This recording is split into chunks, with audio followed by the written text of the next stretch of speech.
Welcome to Adrift in Aldhalor, our weekly actual play D&D show set in our homebrew world of Aradun. Sorry about the late start. We had to do some technical things to accommodate. Unfortunately, tonight Shannon won't be joining us. She has some parent duties to take care of tonight, so she won't be able to join us. But as per usual, our music is licensed through musicbed.com, and our ambience occasionally is through TabletopAudio and or Syrinscape. I'm going to have Stefan take over for Shannon usually here and talk a little bit about our partners and announcements. You want me to go? Go for it.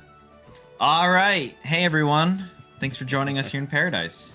Our first friend of the channel, Arcane Spectacles. Step into Arcane Spectacles, where every roll of the dice is an adventure. Their exotic wood dice vaults and hand-selected dice sets are the perfect treasure for any tabletop RPG enthusiast. And while their personalized D&D themed Christmas ornaments, and with, their Christmas ornaments keep the magic of your games alive all year round. Each ornament can be customized with your party's names, making it a unique and meaningful memento. So why wait? Join them at arcanespectacles.com and roll for the ultimate tabletop experience. Next up, we've got Underground Oracle Publishing. They are a best-selling Emmy-nominated TTRPG publisher, building new and exciting settings for the Cypher system of every genre you can imagine. Each setting includes everything you need to explore its unique world, including lore, species, descriptors, foci, creatures, ciphers, artifacts, and all of the rules that you need to play. For as little as $3, you can join their Patreon and help shape each of the worlds that they create.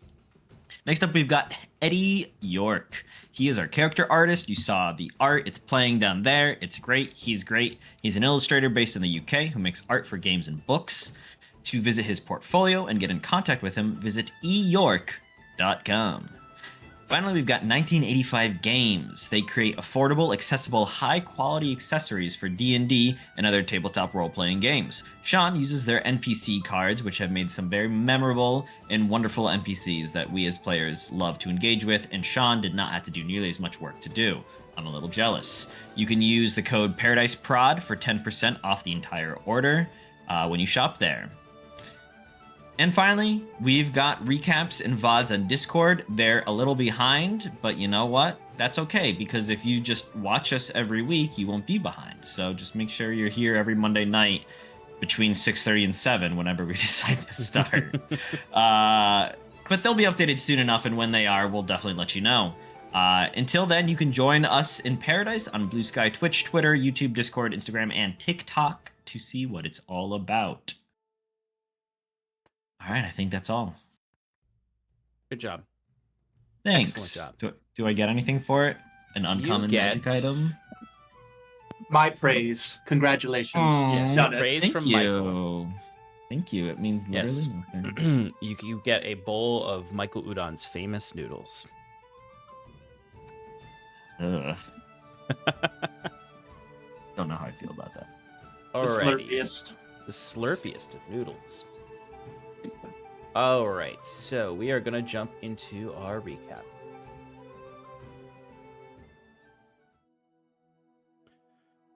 Last we left off, Iron and Mana continued their journey along the road between Stormbreaker Landing and the settlement of Sercanto.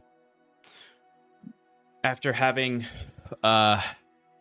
bypassed a seemingly haunted monastery and defeated some creepy flesh covered trees, the party proceeded and looked for somewhere to rest for the evening, as sunset was coming and they did not want to be here at night. After seeing an outcropping that they decided was a little too dangerous given a cave at the back of it, they decided to just prop up Bruce's magic tower in the middle of the road and rest for the evening. While they rested, they studied and attuned to some items that they've had, including Fion's manual and Jacquette's new special pen. Saskia further tried to break the walls that Jacquet puts up by asking about his past, so much so that he forgot he had already revealed much of this past to her. But they spoke a little bit about the origins, where people are from, her trying to remember her own past and think about her life under this patron that she's been tied to. But eventually everyone went to rest in their little bunk beds. But little Bruce, bold Bruce, or what did Balfour call him? Strong John. Sweet Bruce. Received a visitor in the evening. As the only member of the party to have not been visited by Roe at this point, or at least been visited by an agent of Roe, our devilish friend from the land, or the circle of revelry, one could say, visited Bruce. Roe, the devil of revelry, presented him with a feast of sweets. Every dessert he could imagine, mingled with several delicious foods, particularly a big steaming cup of hot chocolate. Shit. No, it was actually hot chocolate, although Bruce didn't get to have any. But anyway, Roe gave a proposition to our friend Bruce, the same proposition he's given to most of the party so far in some capacity, which is assist me in what I need done in the material plane, and I can help resolve the issues ahead of you, or help protect you, or help empower you in some way. Perhaps more so than anyone, he was answering questions from Bruce, whereas other people he preferred to antagonize. And perhaps that's because Bruce, despite his overwhelming fear, often can dance around some of this antagonization, by being like, just be straight with me. So Roe revealed at the very least that he needed help with maintaining his presence on the material plane, that he can visit in odd ways like this, but was always, or at least not as tangible as he would like. Which you all might recall, the very demonic text or devilish text that you had found at the ritual site had a whole section on binding devilish souls, fiendish souls to material plane. So Bruce, although curious about the desserts all around him, generally rejected Roe's deals. Part of the oddness of this was when... Oh, he didn't reject Jack. He just... True, you didn't say no, you just said not right now. But one of the peculiarities of this dream state, although Roe claimed it wasn't a dream, was when Bruce asked where his friends were, and Roe revealed a set of gingerbread people that had the likeness of all of his friends. Upon seeing no traction in the deal-making, Roe stepped outside with a turkey leg and left Bruce alone. He quickly grabbed all the gingerbread men, threw them in his Grammy's magic Tupperware so that they wouldn't go bad, grabbed the hot chocolate mug, and went to step out the door, hoping that it would end this dream. What he found on the other side was a nightmarish visage of the layer of hell known as the Circle of Revelry, a place that Septimus also has received visions of in the past, of people, as it says, reveling, dancing, singing, eating, feasting, although not all of them look to be having fun, as there are tears in their eyes and the food they eat covered in rot.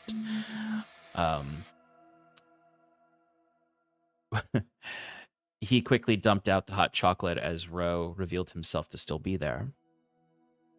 Eventually, though, as he stepped back inside, Bruce returned to the true material plane. Terrified of the visage of Roe in his true devilish form, as he revealed himself in the end with his horns and red and greenish skin, long scaled tail, he couldn't sleep. He stayed in his little sauna that's part of his 2-story tower in the sauna all night, terrified. The next morning, the party awoke with some troubles. Jacquette did not succeed on his saving throw to avoid the tantalizing allure of the the fiendish lockbox the party still has. And he went on a bit of a rampage. All along in this rampage, though, Bruce explained what happened the night prior. And part of Jacquette's, maybe a break in his rampage, was to crush the leg of the Fearn gingerbread man, just as Fearn was stepping upstairs, resulting in him collapsing and falling down the stairs. You learned very quickly that these cookies actually affect your real-life bodies. Jacquette continued to rampage around, thinking he was going to find the lockbox in the bag of holding, but Bruce has 2 bags of holding. Eventually, though, he broke free of this curse in this moment and felt quite embarrassed. Septimus proceeded to use remove curse on the cookies, which did remove their effects on the body. They all turned to ash upon this curse being removed. The party generally agreed to ignore Ro if he were to approach them again. Especially, Septimus was especially pointed about this with Sass, who Bruce also said was the next person that Ro said he would visit. The party proceeded along the road for the rest of their journey, about a day's away from Sercanto. They were interrupted by the presence of some undead birds of prey in the sky that they quickly took care of. But as they continued to move, they found the weather getting worse and worse and worse as a blizzard was incoming, and eventually they found themselves in the full throes of a blizzard. Unable to see and having difficulty tracking, they decided it was best to camp out for the night instead of trying to traverse through this and possibly get lost. So Bruce threw up his tower while the party watched for enemies. Thankfully, no one disturbed them, although they did see the presence of a young Yeti tyke, which thankfully did not draw the attention of the full-grown Yeti parents that were most likely nearby. The tower went up. You all found refuge in there, and that's where we ended last session. You are only an hour or 2 from Sercanto, but you did not want to risk getting lost. So, you are all inside the tower. A storm is raging outside. Even though this tower is magical in design, it is not like the Magnificent Mansion where it is a demiplane.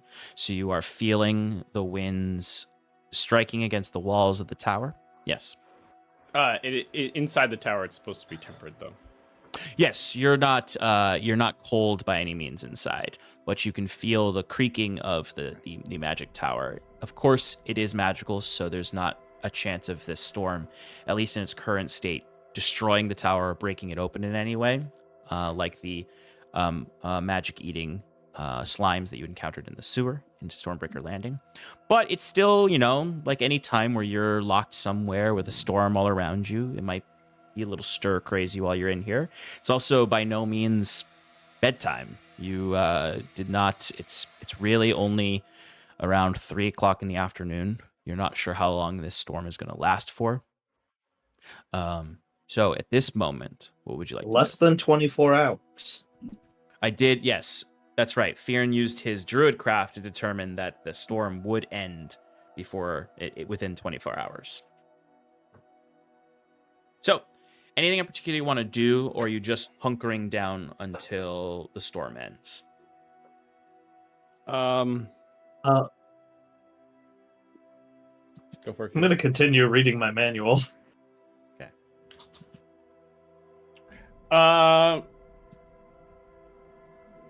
Yeah, I mean, like, it depends on how long we have. So, like, if we're just like sitting there for an hour, Bruce also makes the first floor, instead of like the bedroom, it's like a lounge. Some plush furniture. I mean, there's still a bathroom on the second floor. Yeah. But But yeah, I imagine we're all just kind of hanging out.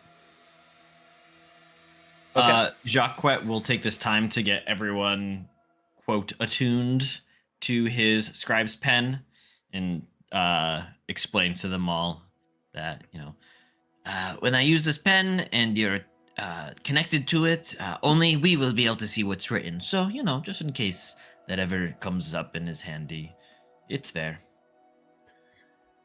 So, what do we need again at Sercanto? Do we need anything particular other than just supplies? Well, it seems like that's the most civilized place in this area. At least, hopefully, it's not as run down as Stormbreaker Landing. Stormbreaker Landing that we were in. We'll have to rest there, get a heading to see from where we go to find Fionn's brother. All right. We're looking for a mountain, if I recall. Pretty large one. Hopefully somebody there will have some more information. When we get to town, I would like to see about their supplies. Oh, obviously that as well. Like their alchemical supplies. If you recall, some of us were less than effective when affected by the poison condition.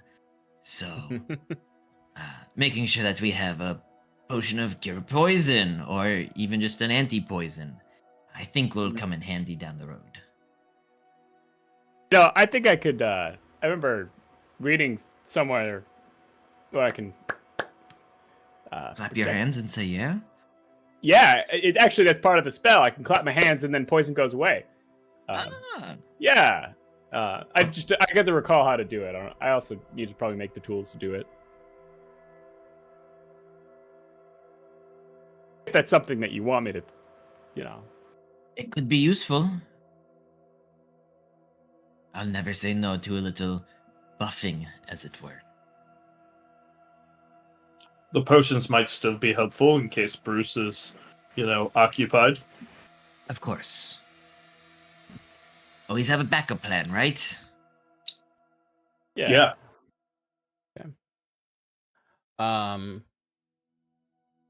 So the way this is going to work is that you don't know how much time you have in here.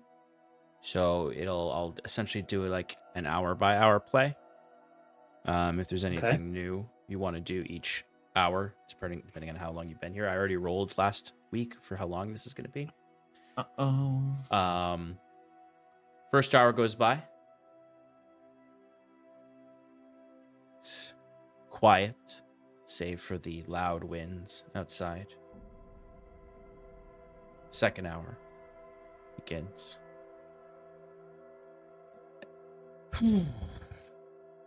Just keep reading, Bjorn. Just keep reading. I'm reading my Timothy Chalamet's tips and Absolutely. teleportation tips and tricks. Absolutely. Jacques is reading whatever pulp romance novel he most recently picked up. Actually, some of the garbage novels are in my tower now. Like, Yeah. Like they just just puts them become in part there. of the bookshelf of the tower. you got it. Oh, that's where I left that. That's not how the spell works, but I'm going to allow it because I like it. Thank you. It's just like the garbage books, Yeah. Like the library always has like all these books to just as filler to make it look nice. Yeah, it's not even like wouldn't even be an uncommon item. Or a common item. It's a grayed out item. And there's a bunch of books that are like Hallmark movie synopsis. Yeah. I love that. Second hour goes by. Starting to get real bored now, unless you have something to entertain yourself, which I think everyone really does. Maybe Sass doesn't. She's reorganizing her junk.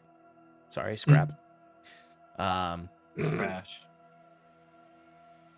Third hour. You all start to hear the storm lightening up a little bit. As it begins to lighten up, you then start to hear footsteps outside, crunching in the snow. As we enter the fourth hour, and the final hour of the blizzard, as it slowly ending. There's a lot less wind. The tower's not shaking as much. You can hear more outside, as you would hear footsteps outside. Are there windows to the structure? Bruce, are there windows to the structure? I would have said no. Mhm. But It would be Bruce's Yeah. design. That's fine. Yeah. I was just curious. yeah. But in this particular situation, I think Bruce would have been like, nope, no windows.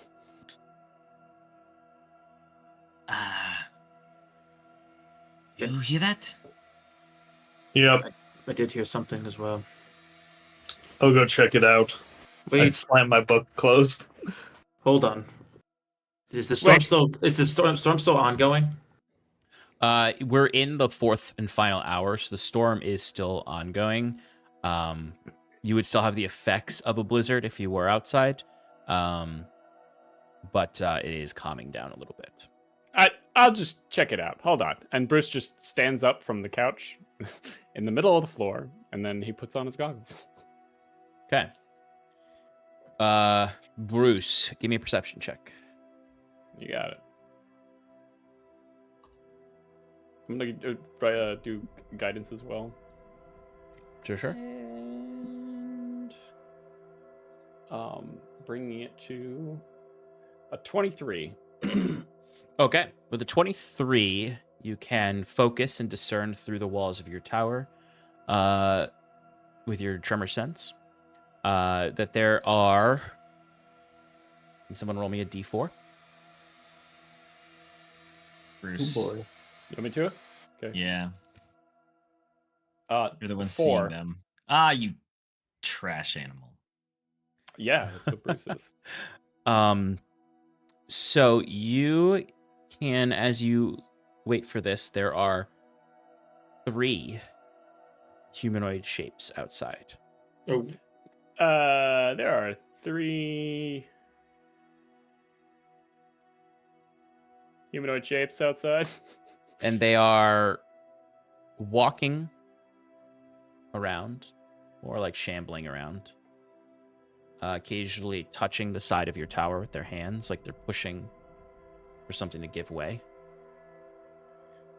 They're touching my tower. Get off my tower. are they moving with purpose, or is it more It's passive, like the undead creatures that we saw before? It seems There's- pretty passive so far. We'll see if they get to the door. They can't get in, right? It's locked right now. But it's a normal door. Yeah, it's a normal door. Fiona's gonna get ready at the door with his weapon. If I'd like to know like if they get towards the door, like if they're going around the outside and they get. On the outside, around the outside. They will eventually get to the door, based on the way that you're looking. They are just feeling up against the wall for anything that gives way. They generally, shape-wise, look like they're wearing winter clothes, like a traveler going through a storm. Got These could be undead. These could be freaked out travelers who are stuck in the middle of the storm, who found something that they're trying to find a way into. These could be anything, really. Hey, The wor- gang. Whatever the worst of Bruce's imagination is, I'm sure. I have a potion that Sigil gave me. Allows me to cast clairvoyance. Do you want to just use that? No, let's let them approach. Why don't we just talk to We them? could call out to them, see if they respond. Tell no, them that we let's- see them. We could also just trap the door and just turn the couches over, make some cover, you know. Well, if we bottleneck them at the doorway, they're not getting through Fjern. Hey, I have an idea. I could just teleport one of them in. That seems like not That doesn't seem secure. right either. If it's one of those undead zombies, one of those undead creatures, you saw what happened. It exploded. You really want to bring one of those in here? That's a good point. That's a really good point. Fion's just going to yell out to them. Who goes there? Through the door. Oh, I could just message them, right? We'll find out if they're a person real quick. I'm just gonna message one of the ones that has touched the side of the building. Okay. What are you doing? This is an aside entirely, Bruce, but with your tremor sense, you also can determine that there has been 2 feet of accumulated snow outside. Oh. Oh. Oh, wow. Oh, Yeah. Yeah. Yeah, considering Bruce is only like 3 feet tall. Yeah, Or yeah. three Which, something. I mean, it really, like, this was a harsh blizzard. Like, there's a lot of snow that accumulated. You say, what are you doing? Is that what you said? Yeah, what are you doing here? No response. All right, they're not responding. Probably an undead here. So we keep an eye on the door for now and see if they try to get in. But in the meantime, we don't engage until we hear that the storm's somewhat cleared. Also, there's like 2 feet of snow outside. Fun. I'm gonna trap the door. Even more the reason to hunker down for now. Okay. So, Bruce, you're laying a trap? Yeah, just a snare. Good old gold snare. Good old-fashioned snare. It's as Bruce is setting up this trap that, Bruce, you can, like, see them just beyond the door. And it's like as you're, like, arranging the magical trap and everyone is sort of watching you, that you would hear the door handle shaking.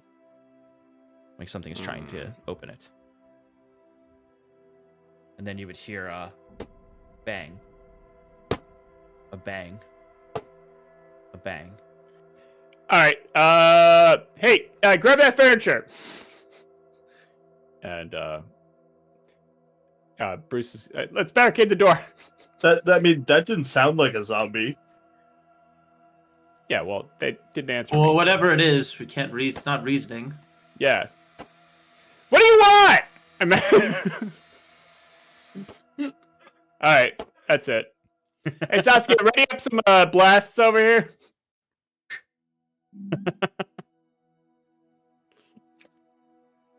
So you're just barricading? Yeah.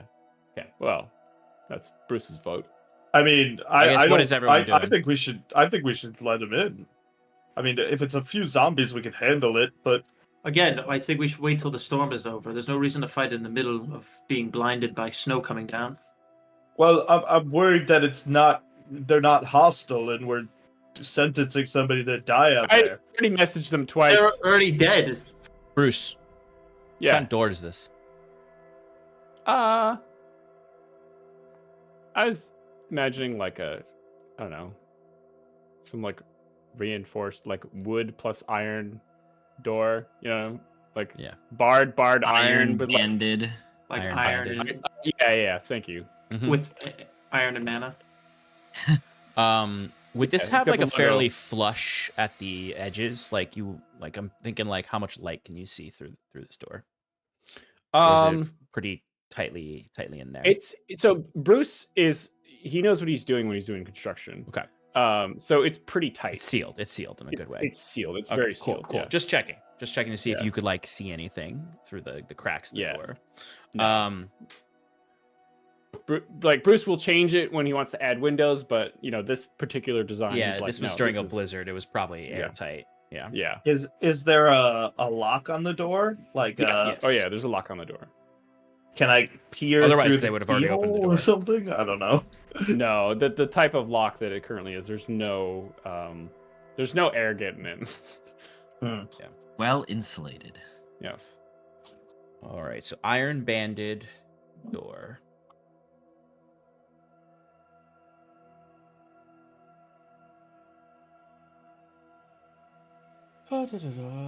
Okay.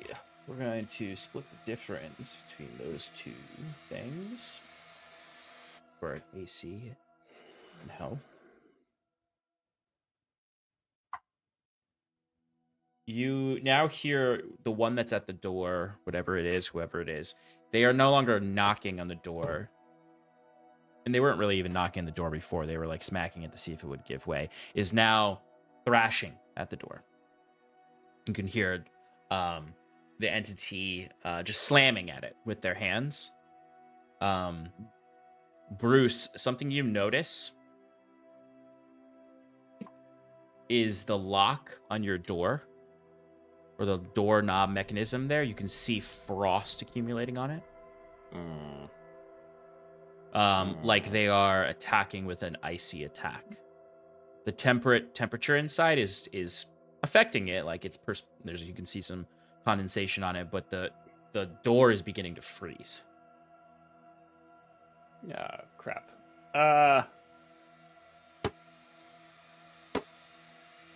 Well, Cats. Do I notice that the door is freezing too? my lock's getting Yeah. cold. As in, like, it keeps getting cold. It's going to get brittle. It's gonna get brittle. It's gonna get You weak. hear the first splinter in the reinforced wood. Oh no. So I'm going to cast heat metal on it. Ooh. The iron bands, or just the lock mechanism, Well, is the iron bands becoming? or the whole thing is starting to slowly freeze. I don't know if I want to do that either. It's not going to work. It is the way I wood want though it to. too, and it's I know, temperate that's on what the I mean. inside and dry. No, because the thing also says that it gets red hot, and that doesn't work. Yeah, you might also set the door on fire. Yeah. Disregard that. Just prepare to fight. Let's just. I'll open the door and we could get an attack on them. Or we could just all just sit here and ready actions, get ready to throw shit at them. And then we have an open door that we, can't close, and we let all the cold in. Might as it's well fine. open it now. It's just magical inside here. All right, it's temperate. There's an enchantment. It's not, the ceiling factor is just my own design, because professionals. All right, if you want to leave your door destroyed, whatever. I just figured, keep the cold out. Cast the spell again, it's just gonna come back just as beautiful as it was when I originally made it. Second splintering. Ready in action. Jeez. Jacquet this whole time has been sitting on a couch opposite the door, crossbow across his lap, book in one hand, just like, oh, are we finally doing something? Okay, cool. And he tosses the book aside. Okay, so quick notations here. What's the size of the space again, Bruce? It's 10 by 10. It's 10 by 10. It's pretty small. Yeah, so you guys 10 are by 10. pretty tightly in there. So, Wait. where is everyone as Wait. this is happening? Yes. Wait. Because, I think, technically, if this was a battle map, one of you would have to be, on the stairway. And while this is splintering, Yeah. Septimus puts a hand on the door, and can I just cast bending constantly on it? Isn't Sal also here? Sal is also here, yeah. Because it says the spell can physically repair a magic item, but it doesn't restore the magic to said item.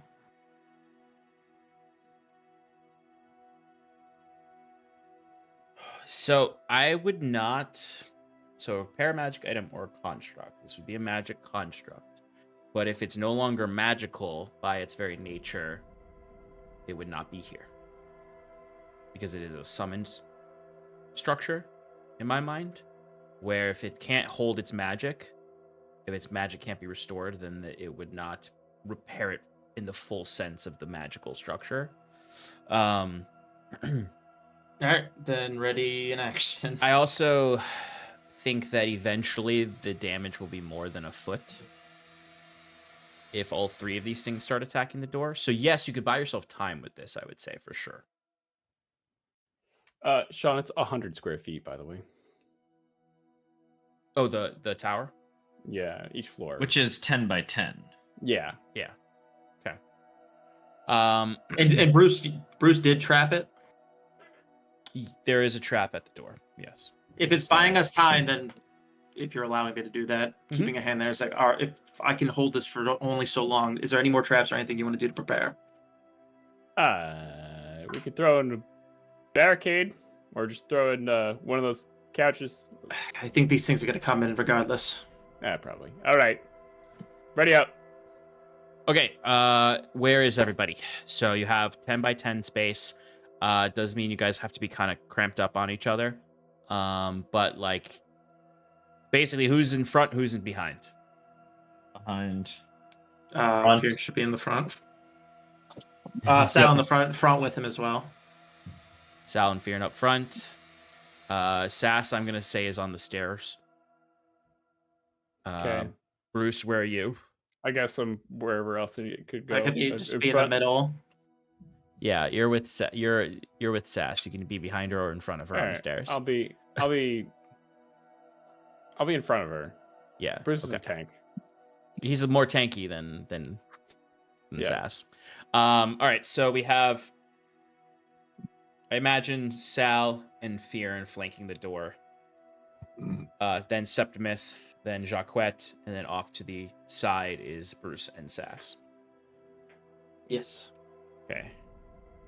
I'm just gonna make a little tiny thing for this.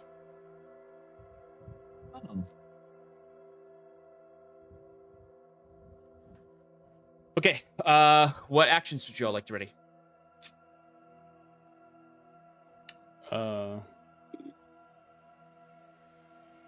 I'm going to, when I see that they're almost, like, through, Mhm. I'm going to cast Blur on myself. And then Okay. I'm going to ready an attack. If I have time. So you're gonna cast Blur on yourself now and then ready an attack, or cast Blur on yourself as the. I ready would action? say I'm waiting for them to, like, break an arm through or, like, make Mhm. significant damage before casting Blur to, like, make use of the spell's duration, and then ready an attack. So just based on the way the initiative might order, you can only ready Blur or the attack in that moment. Then I'll ready the attack. Okay, cool. Bruce did say that they were humanoid, right? In shape, In shape. Yes. as in they look like people. Yes. Legs, two arms, a head. Understood.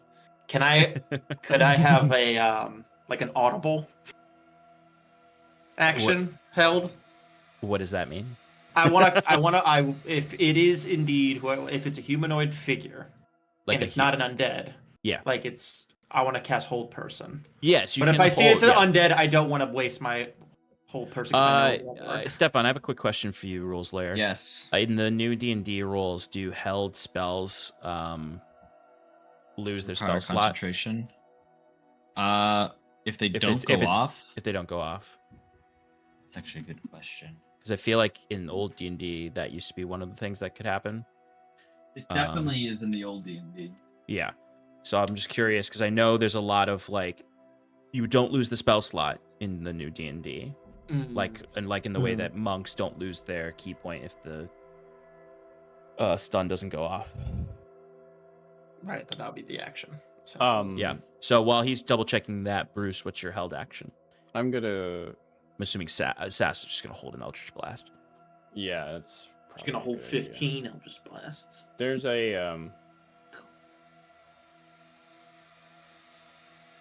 oh man. Hold on, there's a particular cantrip I wanted to grab with my fancy dancy all-purpose tool. Shit. And that cantrip would be Sorcerer's Burst. Oh. 1 second, I just found the ready thing.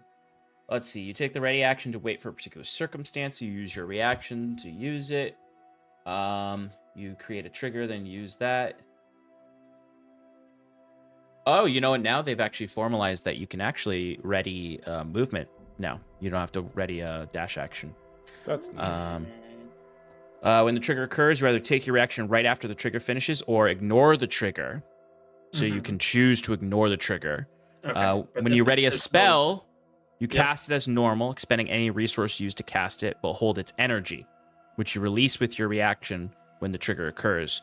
To be readied, a spell must have a casting time of an action, and holding on to the spell's magic requires concentration, which you can maintain up to the start of your next turn. If your concentration is broken, the spell dissipates without taking effect. So if I'm reading this correctly, then you do use a spell slot, even if it is the trigger does not happen.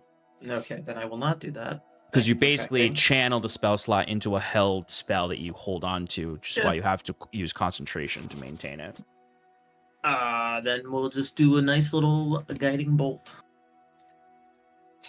Holding on to that guiding bolt for when they break through. Okay, Bruce, I'm sorry, what was the cantrip that you were holding? Sorcerer's Burst. That sounds new. It is. Yeah, it is. It's pretty cool. It's a sorcerer spell. 2024 rules make me want to play sorcerer so bad. Yeah, I know. it's a good cantrip. Oh, that is a great cantrip. I remember reading about this one when they were releasing things. Ooh! Oh, it's got exploding damage. Yeah, it does. Mhm. On an 8, I can keep going. Up to your Which you spellcasting modifier. That's Right, crazy. which is- That's yeah. awesome. That's a cool spell. I love Yeah, exploding dice. I wish there was more exploding dice in D&D. Same. That's sick. All right, excellent. So you're holding a sorceress burst. Yes, and it's gonna be fire. Nice. I guess I don't need to decide that on. I decide on hit.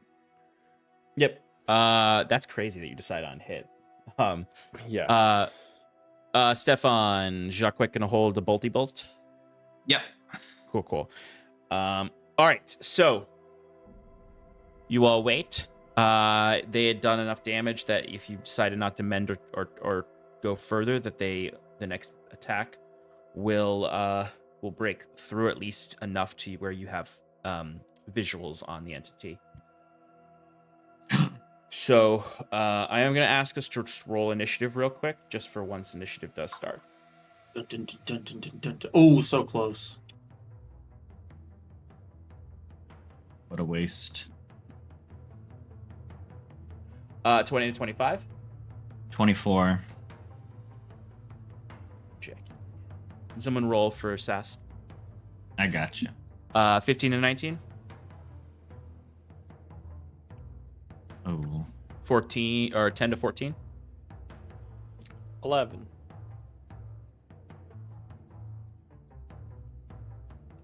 5 to 9.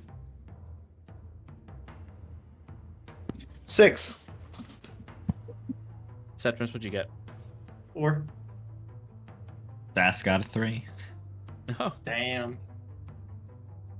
guys are just real scared. Or so laxed after the last combat. Yeah, the last 'Cause, right. combat That's was so, Sass went first, and then Septimus Yeah. obliterated it. So they're like, we'll let the other guys do something this Yeah, time. they're like, we got it if they fail. This Gosu haunt is not nearly as dangerous as everyone said. Okay. Ghost. All right, so what I'm gonna narrate first is gonna be the trigger for all of your held actions. A arm breaks through the wood of the door, and kind of like almost like rips a post out and then puts its arm through, trying to kind of grab for anything it can. The first thing you notice is that it's kind of covered in this frozen winter cloak. Like this is a traveler who got lost in the wilderness. The coat is sort of frozen over with frozen blood and other viscera. The thing that stands out the most, though, is that you expect just a zombie hand maybe to come through, but you see this bright, almost blinding blue light coming from this entity from any hole in the garb. So you can see through the sleeve, underneath the cloak. Certainly, those of you looking from the back of the room can see a face peek through, except you don't see a face, you just see from a furred hood just light coming out. Machina? But this arm coming through does trigger your attacks. So You can choose to hold on to your the words as written for ready. You can choose to hold that ready for a you can ignore the trigger, or you can take the trigger. The reason I say that is because this thing technically has some cover right now. So it does, I would say, have half cover. So it's +2 to its AC.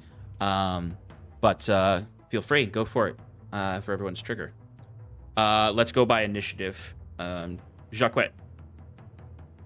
I'm assuming I'm not hidden. No. That's fine. So that's gonna be a 25 to hit. That'll definitely hit. All right, and is someone within engagement range with it? Yes, Sal and Ian are. Oh, Sal can have held an action as well. Punch. All right, that's 28 magical piercing. As Jacquet just fires a bolt right into this light under the hood. Yeah, absolutely. It like whizzes between Fjern and Sal and just right through the hole. Yeah, absolutely. It's just like in Balin's tomb when the goblins are cracking through and the arrows go through. I don't get that reference. That's okay. It's okay that you don't get that reference. I will say, though, you do notice that even though you can't see it, the bolt hits something physical. Like there is a face inside that light, or something physical within inside that light. Okay. My turn? No, Bruce, your trigger. Then Fjern. All right. I'm gonna go ahead and do this Sorcerer's Burst with fire. So 3d8.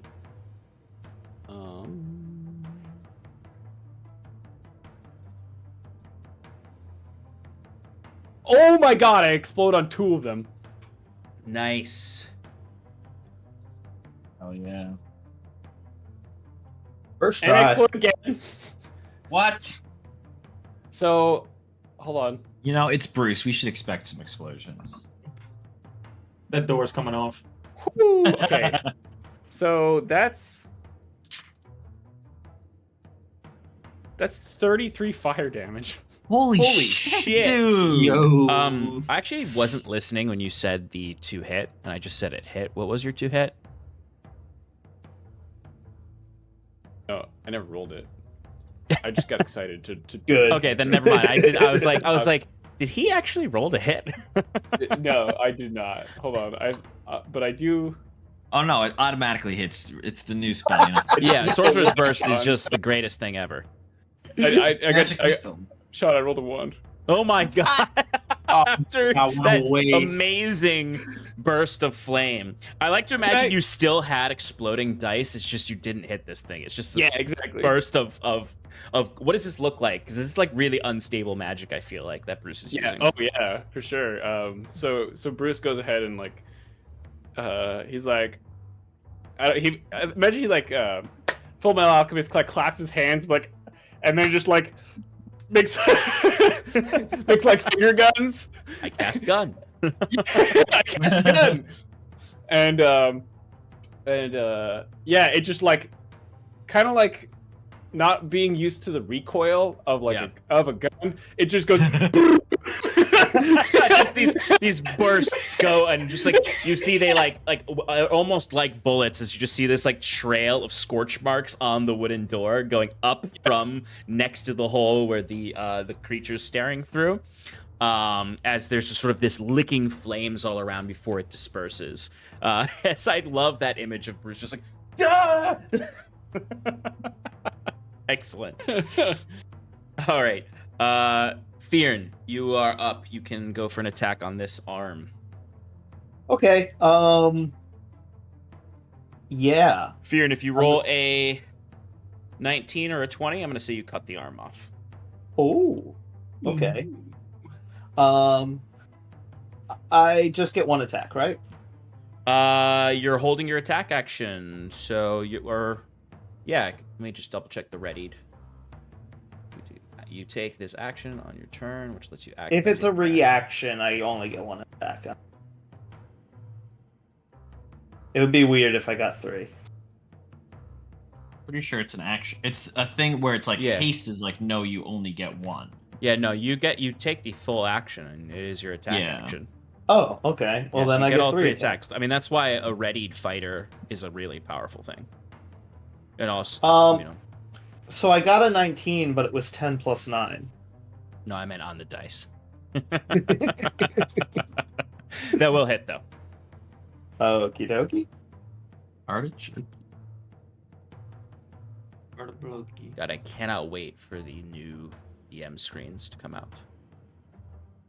Just to have these rolls ready to go. I'm actually gonna Are finally they- use a DM screen after like 5 years. Radio. 28 on the first attack. That's 16 bludgeoning, 12 thunder damage. Okay. Second attack. 22 to hit, so that will hit. Mm-hmm.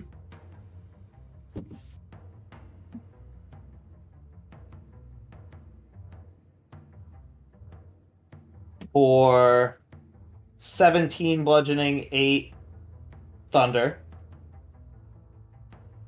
Jeez. You guys hit pretty hard. I forgot you're level 11. Third attack. 16 to hit, which will be a 25. That'll definitely hit. For I'm gonna re-roll that because I have that thing. How do you that wanna lets do me this? Re-roll. Okay. So like feel free to embellish like this and not just like you chop its arm off and it dies. I'm going to I grab him like I crack the arm with my Mhm. first attack and it's like broken, and then I grab it by the wrist to pull it towards it, and I kind of like rip like its whole shoulder and head Yeah. into the room, and then I take the back end of my maul and slam it down on the back of its skull. Love it, love it. As this, the light that I mentioned goes out in this moment, and what remains is just a frostbitten, frozen corpse, basically. As you shatter its head, and its like shoulders and arm are just hanging now in the door, while the other two start to push through and open up this space. Yeah, imagine like I push the corpse back towards them, and like they Yeah. just like fill in. Yep, and you can see they start to rip the door open so that they'll be able to get in on their turn. But because you push the corpse back, it still allows Septimus. Sean, when I Yeah. kill an enemy with an attack, I technically get another attack. As a bonus action, Hmm. and we're not. You're using a reaction right now, so that won't work because it's not Okay. on your turn. Fair. But good point though, for different situations. Septimus, you can use your guiding bolt on the next one in line, and then Sass, Sal can also punch this one too. So one of these entities is dead. Okay. Guiding bolt, go. My God. 11. That won't hit, unfortunately. Mhm. Just use Sacred Flame. Then they have to roll. Yeah, I should have done that. Sal can punch. I And I believe Sal is multi-attack, so he should be able to punch more than once. think so. And then someone can roll for Sass.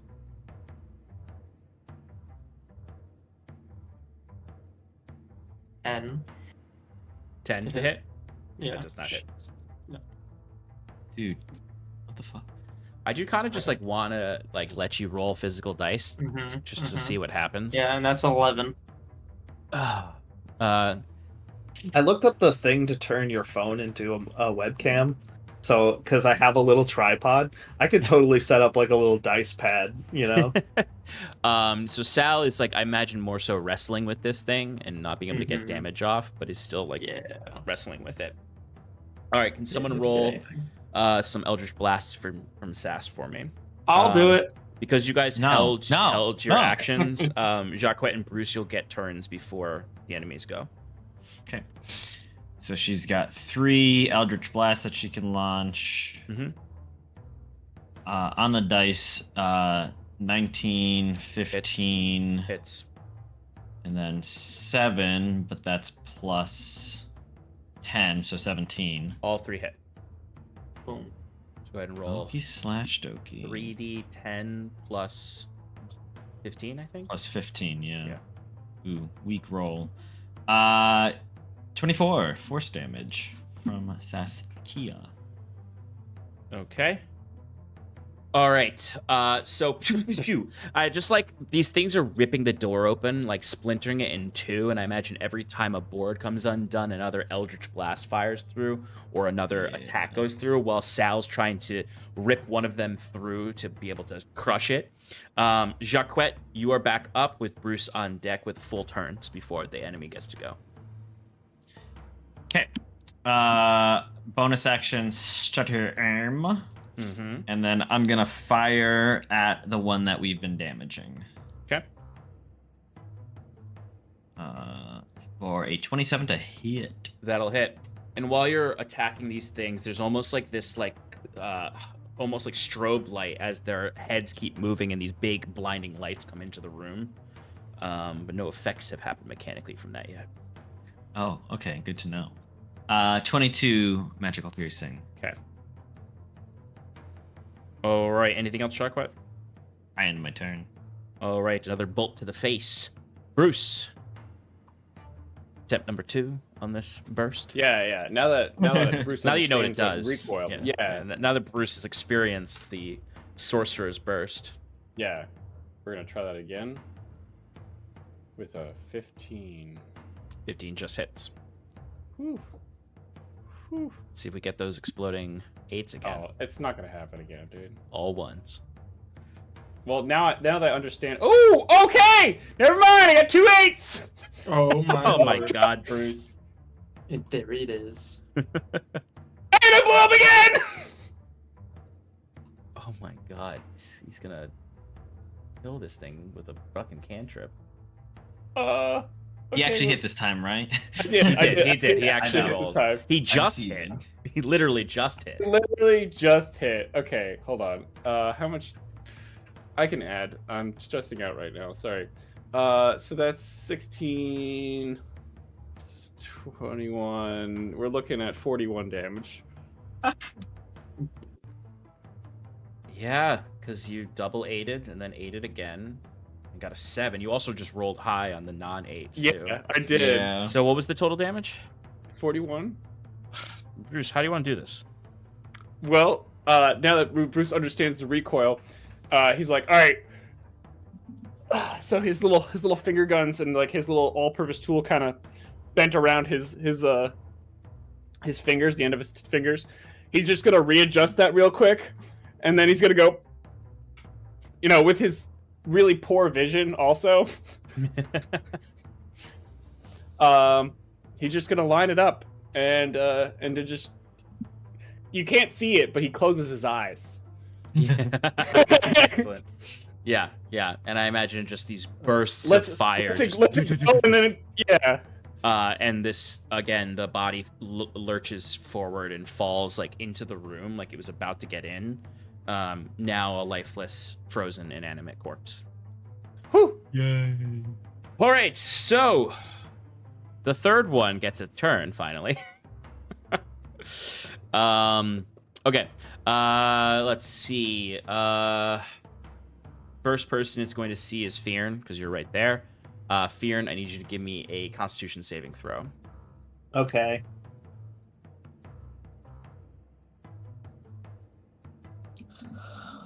I got a 10, but did I fail? 10 total? Yes. Yes, that is a fail. Okay, I'm going to use my second wind tactical doodad to add stuff to it. I could expend a second wind to add, I think it's a D10 to I think it. you can also expend your Indomitable to add just a base number to it. Indomitable is plus 11, but I don't want to do that. That's a big move. That's a big move. Tactical you- shift. What does that do? Nope, that's not the right one.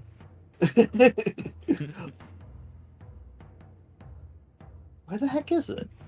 I know there's something that lets me do this. Let me take Tactical mind. Add a D10. Yep. So I'm gonna roll a D10, add it to the Okay. total, Go see for if it. that does the job. Hold up. What is that a free action or a reaction? When you fail an ability check, you can expend the use of second wind, and instead of regaining HP, and the to the ability check, it is not an action or a reaction. Oh, great. Because I was going to say you already used your reaction for this turn, but it's not. So go for it. So roll a I D10. added an 8 to the 10 to make 18. That will turn it into a success.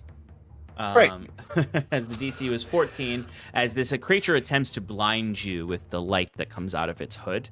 You see this flashing, like cold, spectral light goes in your face, and like for a moment, yes, you are like blinded by it, but you shake it off and start to see stars a little bit as the creature goes in for 2 attacks on you. Okay. As that was its bonus action to do that.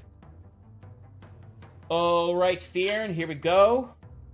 Wish I had bonus action blind. It can only affect one person. It's not a full blind the room situation. All right, think that the is regular going to blind be is, is a it? 24 to hit. Yes, that will hit. Okay. Do I get half cover? Because it wouldn't even matter. No, this thing is inside the room now. It crawled over its dead companions and through the ripped up door. All right, Fearn, 5 plus 2 is 8 bludgeoning damage and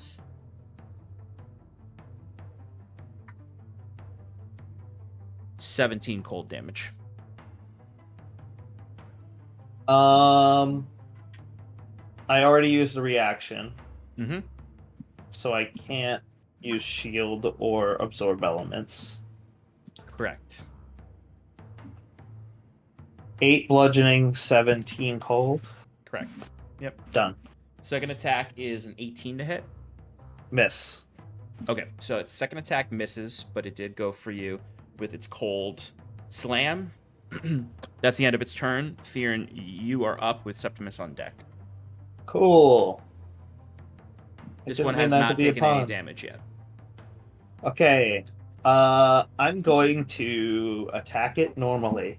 And its AC is down because it is no longer in cover. Cool. Go for it. Here we go. A 19. Can I chop its arm off? No. It's no longer an arm that you're attacking. It's the whole thing. All good. So that's for something else. Okay.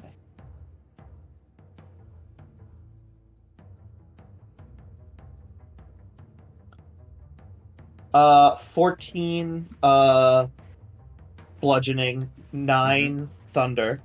Okay. I'm gonna use my tactical thing to get advantage on my next attack. Which ability is that? That is the the weapon mastery. tactical master that allows me to use the weapon mastery for sap.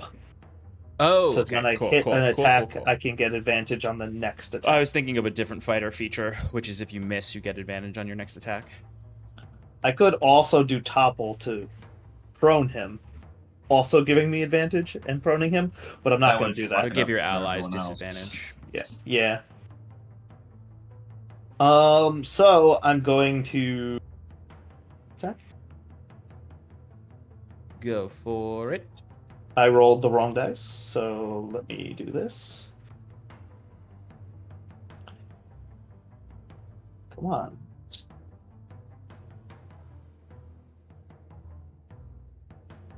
Okay, 23 to hit. I'm 23 assuming to that hit? hits. That'll hit. Sean.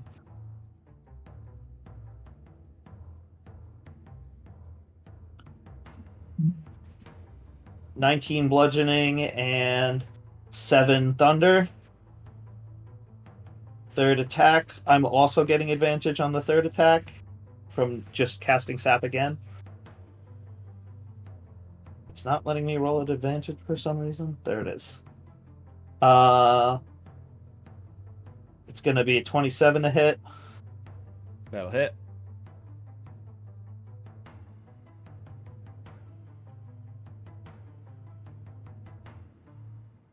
I'm going to re-roll that with my other ability.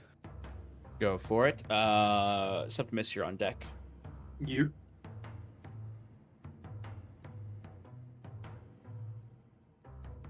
So, stupid math. Math. Okay, so I could have either done 20 damage total or 21 damage total. So I'll take the first one, which was 11 bludgeoning, 10 thunder damage. Nice. It is Wow. still alive, but that was a lot of damage. And on the last attack, I'm going to use push to push it 10 feet back outside. Okay. It is 10 feet back, so it is moved back outside. It is still visible, though, if you position yourself to look through the door. Okay, I believe that's the end of my turn. Septimus, you see Fearn basically baseball bat this thing outside. You still have a clear line of sight on it, though. Let's just do Sacred Flame. Okay. Have him roll. What is that? Or Dex it. save? Dex save. It definitely fails with a 7. As he whips up that blue light as you know and love, and bam, 19 radiant damage. Woo! How do you want to do this? I'm gonna say that whatever blue colored is not the same blue color, but so Okay. it transitions to the blue color that is known for Machina, as it just erupts in this bright light Yeah. from within, and then just immediately just goes dark and the body just collapses. I like to imagine the Machina blue light is like more like a neon blue, like a light neon blue, while this had like a cold white, almost white Right. blue. But all 3 of the lights go out on these cold light walkers, and they are all now just lifeless corpses of regular people. As you can now see their actual faces. They're completely blackened, frostbitten all throughout. But these were undead old light walkers. So your door is smashed open. There are 2 corpses in your living room and 1 outside. All right. It is 6:30 at night. The blizzard is starting to subside. It'll be done in the next half hour. There's snow blowing in from the door. It, of course, begins to melt in the temperate climate inside, leaving a slick, muddy floor. Ish. You feel ready the to wind, repair. but like as the wind fills the room, but it's almost like literally a half a second of cold before the temperate air is replaced magically. Mm. It's irritating, but not going to cause you to not be able to sleep here if you wanted to. Is that something you can fix, Bruce? Yep. Yeah, I could fix this. Bruce, Does anyone just have a 15 or higher passive perception? Yes. Yes. Okay. If you have 15 or higher, you would notice that while the light left their faces, there is a sort of barely visible fog that is almost dissipated from them and is now lingering at the rooftop of the first floor.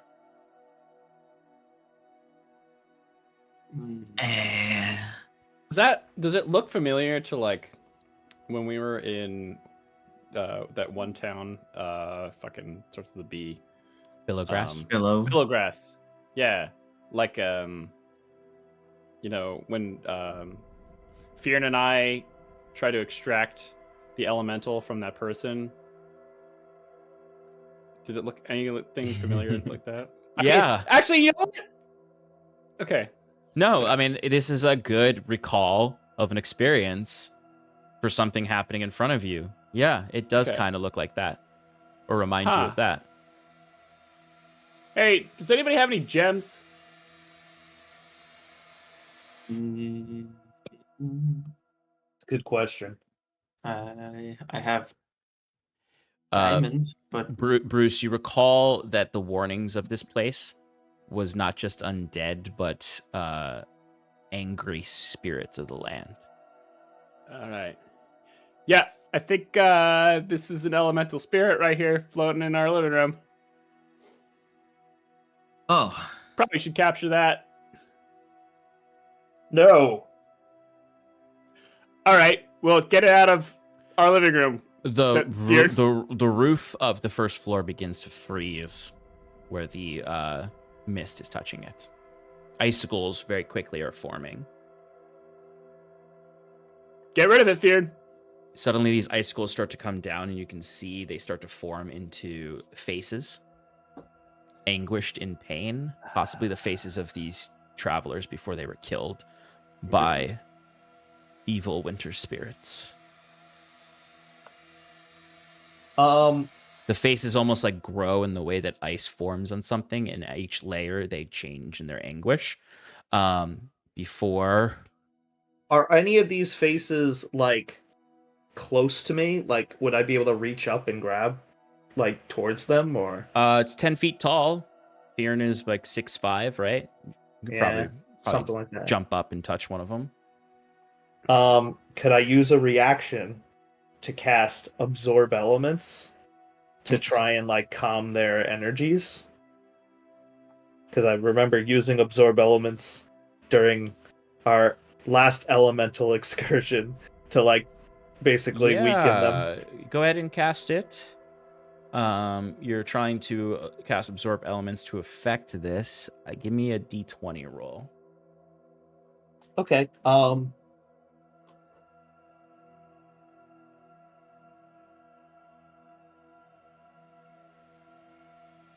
4. You try to absorb the elemental magic here, but it is not quite strong enough here. There's no, it's not affecting you enough for this to affect it.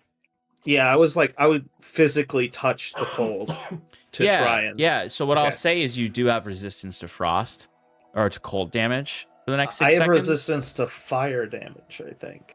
But I. No, I'm oh, saying yeah, from because I using cast it. this. Okay. From using Got this. it. As you see the face that you went up and touch and cast this on, then very quickly looks just like you. And I'll ask everyone to roll initiative again. that's unsettling. Wait, re-roll initiative? Yes, because you are in a new situation, so your reaction timing Okay. might be different. Okay, I rolled worse. Really? Yeah. Okay, 20 to 25. 15 to 19. 17. 17. Okay, who wants to go first? Um, I'll also Let me allow you go- guys let to me- choose in each round. let me go You first. can go. You can go. You got it. Bruce has got a plan. And then he's Septimus. Okay, 10 to 14. Stas got a 13. Jacques got an 11. And then Fearon, what'd you get? 4. Oof. Okay. So you can all see that this entity is now kind of like solidified itself on the rooftop, and its frozen claws are holding on as it is forming this sort of like funhouse mirror, like dragon kind of.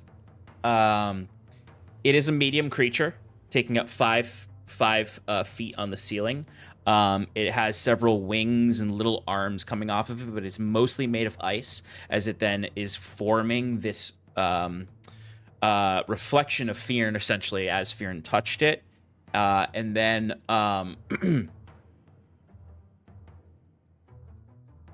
Fearn, give me a wisdom saving throw. Oh boy.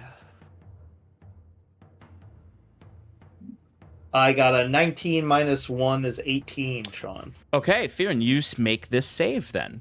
You are not frightened by this reflection of yourself. Nice. And you are immune to this effect for the next 24 hours. So you cannot be frightened by your own icy reflection. And then let's see.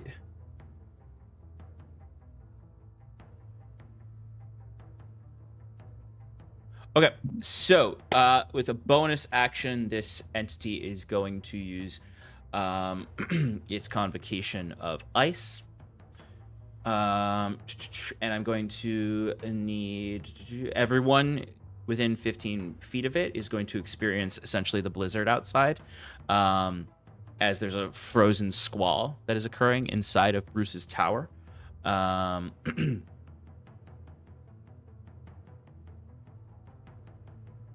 And that is all that's happening right now. Your movement speed is reduced by 15 feet. Anyway, that was its bonus action and action. Creature's going to stay on the ceiling, which brings us to Bruce's turn with Septimus on deck. So this funhouse, creepy dragon, ice dragon, made completely out of frost, is clinging to the ceiling as these icicles are dripping off of it, and one of them has the appearance of Fearn.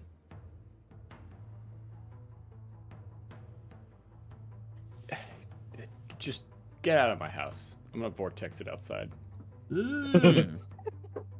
Okay. What save is that? It's a DC 18 con save. It got exactly an 18. God damn it. Meets and beats. It is okay. Any effects on a success? No. Stays right Okay. there. So as this gravitational magic swirls with the frozen squall happening around you, the creature clings greater onto the ceiling and is not pulled into the I'm gonna cold scream outside. at it. Get out! And that's gonna be my yelp. That's your yop. Okay. Yeah. Perfect. All right, so this thing is yopped, which means you have advantage on attacks against it. Nice. Let's see. Oh man, that might not have been a good move actually to use that. Not the yop, my own use of its bonus action, considering how small the space is. All right, Septimus, you're up. Sass on deck.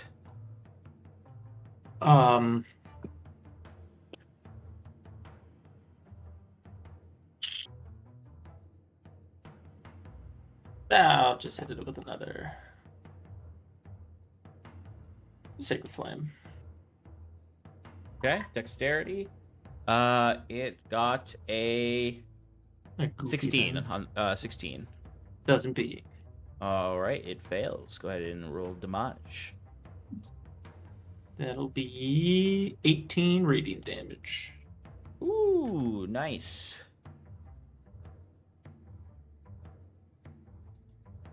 Okay. Anything else, Septimus? Bonus action. Everybody's probably doing it right? Health-wise, yeah. I Yeah. think Fearn's the only one who's taking Nope. any damage, and it wasn't that much. Yeah. 25. I'm just gonna chill. Chill, dude. Oh, in my turn.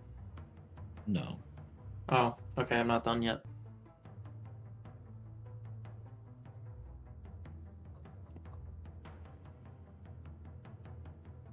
Okay. Feared. Not Feared, sorry. Sass, you're up. Charquette, you're on deck. Okay, is Sal not doing anything? Oh, sorry. Sal, punch. Oh. I mean, he doesn't have to. I just thought. I mean, he can Punch! Okay. Nat Okay. 20! Ooh, Whoa. nice.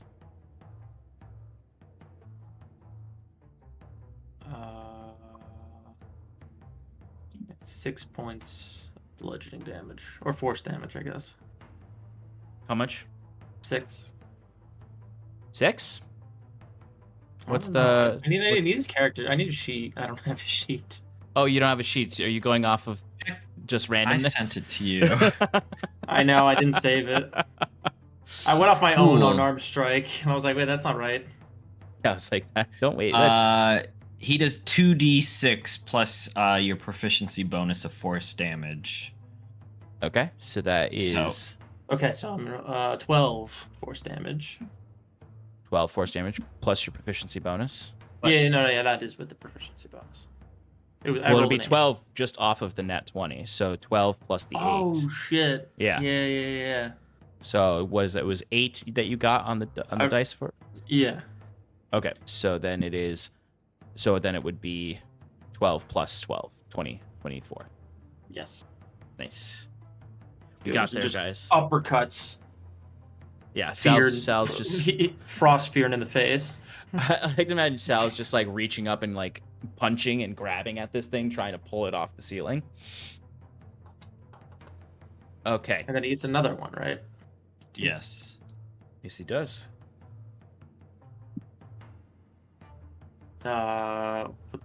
What's his attack modifier? Your proficiency bonus. That's what I thought. Okay, so Just the 19. forwarded it to you. Thank you. I'm gonna save it. 19, you said? Yes. That hits. For 8 force damage. All right, nice. That was very nice. Okay, now it is Sass's turn. All right, Sass is gonna use her action to throw 3 Eldritch Blasts at it. One of those is a nat 20. Jesus. The other 2 is 15 and 22. The 15 misses. The other 2 hit, obviously. Okay. So with the nat 20, the total is going to be 29 points of force damage. Nice. She's then going to use her bonus action to cast 3 Eldritch Blasts. Oh, man.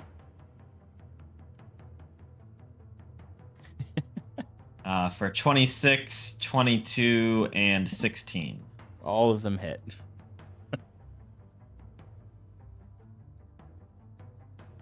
For a total of 29 force damage. Jesus Christ. Saskia just did 58 8 points of damage. My lord. Jacques just watches and goes, I want to do that. Oh my god. Okay. Jacques, Maybe I can you should do have that? been It's your turn. Maybe I should have been a warlock. This is when Jacques makes a pact with Ro and steals Saskia's bracers. Yep. Oh, and she had advantage on all those attacks, and I didn't roll. Oh, that's right. That's all right. We'll get there next time. Jacques will take advantage of that. For a 28 to hit. He'll hit. We're just doing pure damage, baby. That's going to be 26 magical piercing damage. Then, as a bonus action, he's going to hide. Okay. Can I hide somewhere in my 5x5 square that I'm in? You can hide under the stairs, I imagine. If these stairs are... Cool. Because I imagine to make the space work, the stairs are not like a big solid chunk of stairs, but Right. have an under area. 27. Yeah, you're hitting. Stealth. Cool. I end my turn. Fearn. Hi. My You're turn? up. Yeah, Okay. I hit the thing. go for it. Woo! At 20. On my How do you first want to do attack. this? Jesus. It had 1 health left. Never Cool. stood a chance. Wow, I deserve this. Truthfully, royally botched its turn. And did not do but I could have done more with it, but that's all good. You guys still would have killed it. I slam my maul into the ground, Mhm. and then I push onto it, like kind of pole vaulting myself up in the air, Yeah. doing a front flip and slamming overhead, smashing it onto the ground. Excellent. Where are you getting So that from? you smash on the ground, the pieces scatter everywhere, the magic dissipates as the temperate Where I get temperature all of, begins to melt this crux of frost. Elden Ring.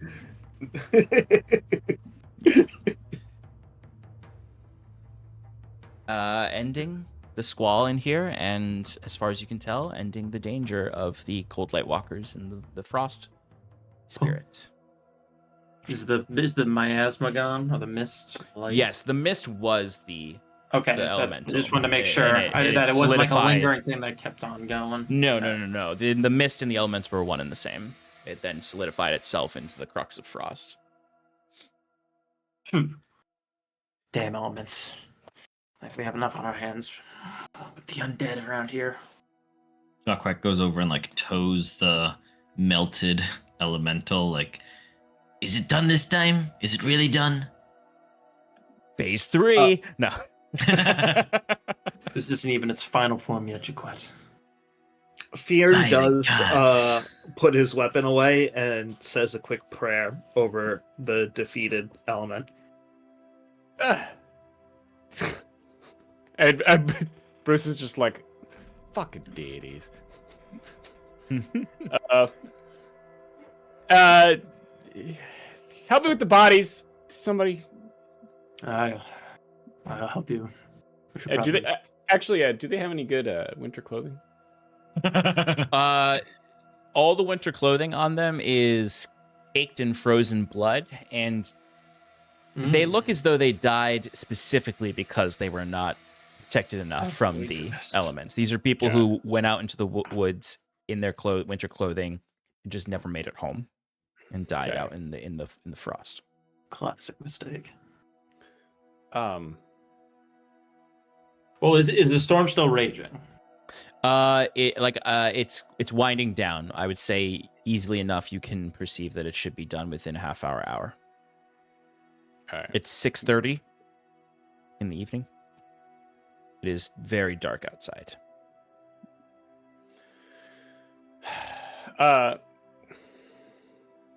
Okay, Bruce, I think it's time for you to barricade using the couch now. I could just fix the door too. Oh, right, yeah. Yeah, now there's no threat. You can just mend the door. Yeah. So I'll do that.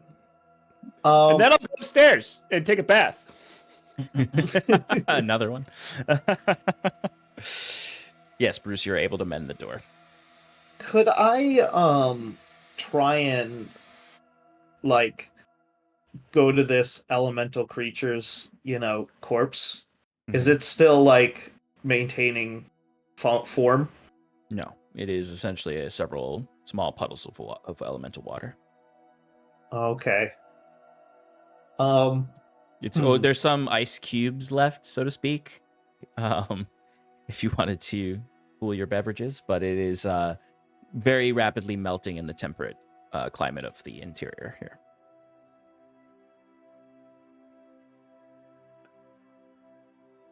Could I just collect some of that water and maybe just like test it for any like magical properties, or if it's just like regular water? You don't even need to do any of that. You would know based on all of your experience that when a water elemental dies and there's whatever water's left over is elemental water that does have magical properties and alchemical properties. I don't really have any bottles to scoop it up, but maybe we have like something lying around. I don't know. Whatever's in your inventory. Does somebody have some? Can we collect this water? I have this decanter of endless water. Well, it has some magical properties. It's the remains of an element. Sell that for money? Or it could be used Sure. in the making of a potion. Jacques takes out one of his empty vials that he's been keeping from all the potions we've used and gives it to Fearn. Does anybody even know what to do with alchemically? Wait, You I'm sell it to upstairs. someone that does. Yeah, that's a good idea. We don't know anybody that does, though. We don't know an apothecary. What Not do you mean? personally, but any large town we go to. You I could just- probably find I was thinking back in Halcyon. Don't worry about it. Okay. Hyven. Hi, Ivan. Sorry, I'm gonna go take a bath. All the baths in the world can't fix your problems, Bruce. I roll down a rock down the stairs that has an image of a middle finger.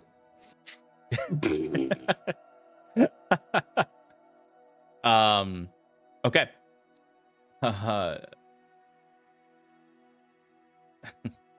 Sass also has a desire to collect this water and drink it. Oh my gosh, Sass. No, I think this actually makes sense, and it doesn't hurt anyone. So if she wants to drink it, go ahead. Are you back on the couch reading with your crossbow? Yes, 100%. Crossbow is not on his lap anymore. It's set aside. Sass is taking the bodies or asking Sal to help him move the bodies outside. Yeah, Sal will take the legs, you can take the arms, and you can bring them outside and lay them to rest. Could I just checking the bodies? Did they have any like forms of identification or anything in their pockets? Give me a D100 roll. Check Give the me- trinket. Stefan. Sorry. 60. 60. Yeah, one of them has a brooch made from a small insect encased in amber. I'm sorry, did you say brooch? Roche. Brooch. Brooch. Brooch. Fucking brooch. Sorry, I shouldn't tease. I fub words. Literally the own names that I write for characters constantly. Damn, Jaquette's about to have a fucking heart attack. Wait, no, I They should didn't spell it differently. Puzzle box doing. I'm so angry at the English language. But yes, you do find a brooch made of Is it like amber is it with an a- insect encased inside. is it a mosquito so I can be the guy from Jurassic Park? Mhm. Thank you. You find a mosquito in some We found the Sulfide dinosaur amber. blood in the mosquito. We can recreate the dinosaur. What the fuck is a dinosaur? You're gonna find out. as you all then take a boat over to the Bruni mountain area that's covered in actual dinosaurs. Uh-oh. um, When Oh, Septimus goes no. to bury the bodies, he'll just do a little mhm. prayer for them, being like, may you find yourself somewhere in the afterlife to where you may need to be. And Septimus, as you're doing this, and perhaps this is what calls you to do this, is that you, with your spiritual upbringing, know that the superstition or the belief for entities like this, because they are eerily close to some of the stories your father would tell you, where he would call them cold light walkers, which are people who died in intense, frigid environments where they succumb to hopelessness, essentially. And the cruel spirits of the winter take over their body. And it's one of the stories that might even have made you, like, mistrustful of elements, in the sense that it seemed pointless for these spirits to punish these mortals. Right. So there's some sympathy in his heart for that. And generally, like, you can think about this way that, like, the elements in their chaotic nature sometimes just serve up punishment or reward in this way, where it's like these people's hopelessness drew the attention of these cruel winter spirits. So it's just very unfair, this story, these people's fates. Yeah. Did you take the brooch? Yes. Okay. All right, so you all can return to your corners of the tower and try to get some rest. I imagine you guys are gonna long rest here, since it's nighttime. Yeah. If the I door's think- fixed and Door is It'll fixed. be, and we can have it for until we finish our long rest. Yep, it lasts 24 hours, so it'll be up. Well, yeah, it'll be up until... we hit the town running. Yeah. Jeez. It'll still be up. All right, so as you find your places of rest, perhaps keeping your ears open for the sounds of other cold light walkers or elemental spirits. Although you did make quick work of this. You guys really, I think only Fearin took one hit. So you can successfully take your long rests as the blizzard is also over. So the night is just flurries of snow. And we're going to take a short break. Cool. Okay. All right, we'll be back in a few minutes, folks. Stick around. Yeah. Welcome back, everybody, Thanks. to Adrift and Aldhalor. You're welcome. Our allies Hey. have dealt with a trio of cold light walkers and a crux of frost elemental quite handedly. They've basically demolished them. And now are completing their long rest in their special Bruce's tower that's keeping them safe from the cold. Special Bruce's tower. When you awake the next day, Sean, yes, can I do something before? of course. What Don't would you let like him to do do? Ooh, what would you Don't like let to him do do? it. Don't let him do it. What would you like to do, Brucey boy? Do it. What would you like to Do do, Bruce boy? I would like to do a thing, a naughty thing. What's Ah. the dream? What's the dream? Given last night's shenanigans, Oh yeah, should we be making rolls? Oh yeah, Bruce and before you do this, Bruce, Fearin and I Jacques. succeeded on the resist though the last This time. is a new long This is rest. It's a new long rest Oh, so I'm just like permanently cursed. Like there's no way to get out until it's away from open. it. I thought Oh, I wait a minute. succeeded and it was Chris, over. I hold mean, on. there is Time a out, man time who out, can cast remove curse on you guys. I but just you don't have to... I just remembered that. My God, before we do the long rest, can I just do that on both of them? Yeah, you can. I mean, it is a curse on them. So,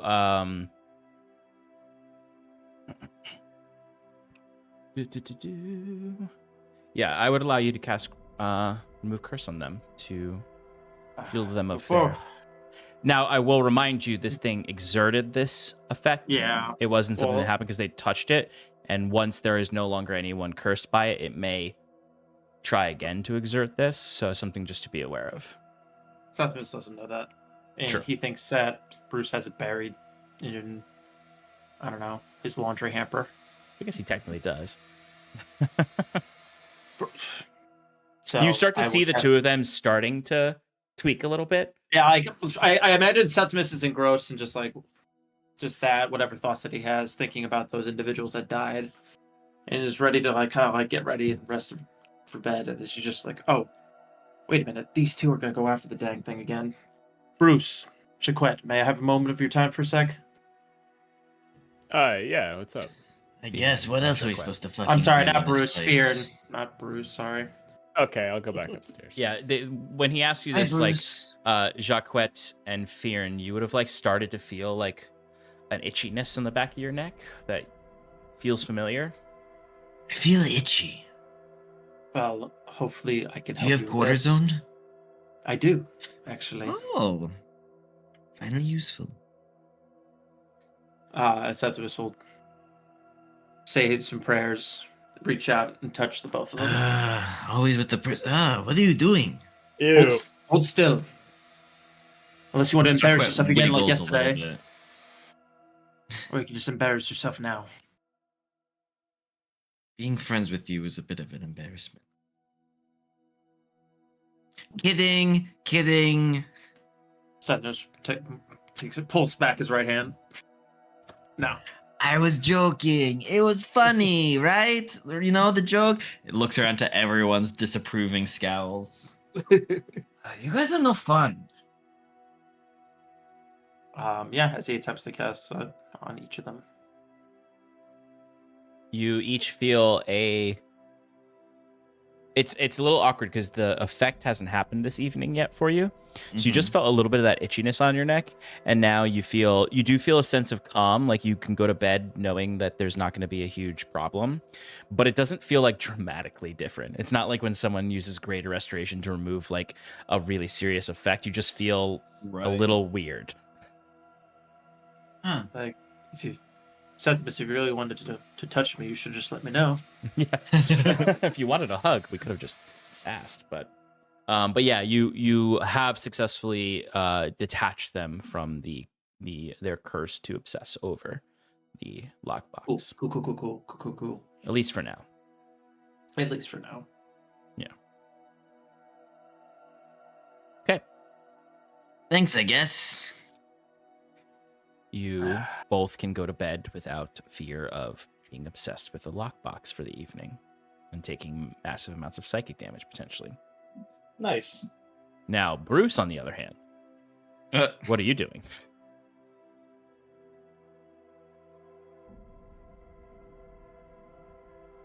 You're muted.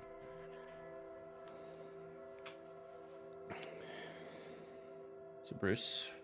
Bruce is gonna wait for everybody to go to bed. Mm-hmm. He's gonna write a note, and just kind of like put it next to Septimus's bed, saying, check on me in the morning. And I'm gonna do something. I'm gonna play with fiendish magic. And Bruce is gonna go up to the bath. The bath. This is a 10-foot house. square, right? Yeah. Yeah, but you guys are all downstairs. Yeah, I'm all sleeping. downstairs. Yeah. And Bruce is going to take out the lead box, and he's going to take out the book. I'm going to cast enhance ability on myself. Okay. And Bruce takes a deep breath, takes out the book. All right, let's see what this thing's got. And he's gonna attempt to read it.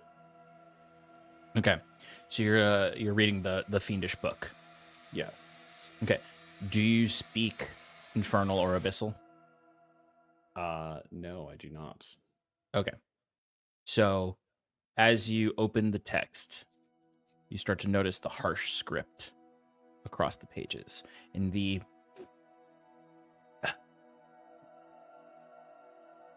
obscene imagery in terms of blasphemy. All written in a crimson ink. The binding of the book, that of tanned humanoid flesh. And you start to look at these symbols, and their harshness almost begins to affect you just immediately upon opening it. Give me a wisdom saving throw.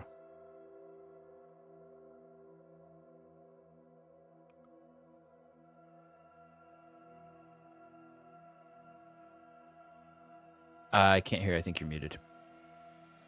No, you weren't talking loud enough. That's all. Yeah, I wasn't. I'm gonna add 5 to this, bring you to an 18. Okay, that's good. You would have failed. Whew. So you feel a ringing in your ears as you open the book and start to look at the harsh text. You begin to feel faint for a moment. Your eyes blur. You can hear the sounds of like drums of war at first. You can hear legions marching. And then suddenly it goes away. Your vision clears to the soft green light of your light fixture. And the crimson writing is no longer burning. It started to glow a hot red. And the book is open to you now. Okay. It's still an infernal. Okay. But you've resisted any fiendish magic within this, I'd say, first hour of looking at it. okay. And then can I surmise that next time I open the book, I know kind of how to approach it? You would, I would say that you would know what you're getting into, so you can prepare any way you want, but you wouldn't necessarily have like advantage on the next time you go in. The book will still exert a fiendish presence upon you. You can discern just from this one experiment that it is not like the book is necessarily trying to possess you like you guys originally thought. It's just a powerful fiendish item that it is taxing for a non-fiend to use.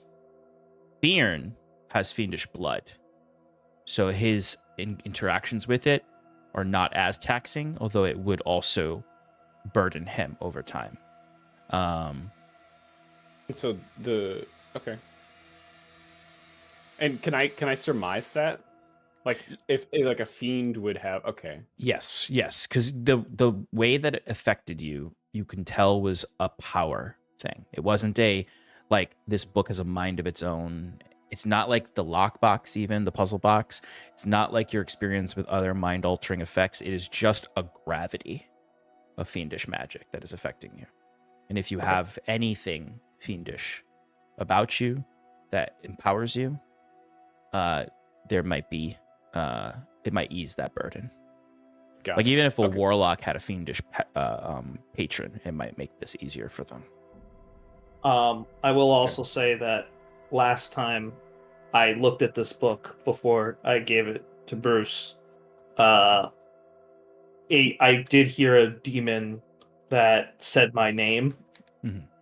as I was using, like after I used it for a while, and I think I saw, if I remember correctly, it was like a warding spell or something along those Planner lines. biting that you Yeah, planner biting, sort of. Mhm. Like, wasn't sure what the true purpose of it was, but it had something Yeah. to do with Yeah. that. The If I remember correctly, you also failed your save too. I almost failed my save. almost failed. He didn't actually fail it. Yeah. But yes, you do remember Fearn mentioning that it was what he could read of it had to do with planar binding. Yeah, Which and that's immediately, which is why I imagine Bruce prompts you to. wanted it. Yeah. Because after seeing Ro, he's like, Yeah. Maybe Fearn was onto something. and Bruce, like, you can't read it, but you can look through like the imagery in it. And there's certain things that in their obscene and blasphemous way line up with some of the arcane sigils of Timothy Chalamet's book on teleportation and planar existence, demi-planes, like all forms of this evocation or transfiguration magics. They share a common pattern, ordered structure to them, almost like all of these forces are drawing from the same well in their own way. Okay. All right. With that, I close the book, put it back in the lead box, and back in the bag it goes. Yeah, and as you like close it, there's like a little bit of like a little as the book closes. Is there like a little bit of like a, I don't want to say hydraulic, that's the wrong word, but like a dampening effect? There's yeah, exactly. Yeah, like as you close the lockbox, it's like, and like the fiendish sounds dissipate. Yeah, and I'm just gonna wrap that one more time with some rope. Like I would say, like both of you have interacted with this, and anyone who has, I mean, realistically, all of you, since you've encountered Ro in some sense and have like in your experience learned a little about fiends, understand that opening yourself to anything fiendish is a risk. Just like the use of a fiendish object opens you up to hell, regardless of what the effect of that object is. Like, that's why Fearn heard something call his name. That's why Ro has interacted with you all. That's why it was so dangerous for Jacquet to have tracking magic of a fiendish nature on him. Like, the presence of anything of the hells in practice draws the hells. And before you know it, you've got a sassy Ekbralgoth showing up at your door, saying Hell he's yeah. here to save your world. Don't trust That's what I them. like to see. Yeah, and then I sneak back down to bed. Okay. You all can rest. You all have dreams, whatever they may be, of the world, of your past, of your future. Septimus, the faces of the dead wanderers linger in your dreams as you saw them, as you laid them to rest. One in particular, you just see the flesh peel away, revealing machina underneath. Steel. An arcane sigil. But it passes. Just a twist of your thoughts. You all wake up the next morning New dawn. to the warmth of the tower, as it is still going to be here for another 8 hours or so. It's quiet, very still. There's no sound outside, no footprints, no storm. As you wake up, what would you like to do this fine morning? Anything How early particular is it? before setting It's off? pretty much the sunrise. Yeah, pretty much sunrise. Yeah, so it's around 5 a.m.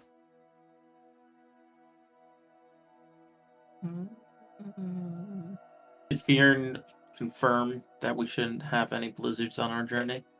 Yeah, Yes. I think Last hour.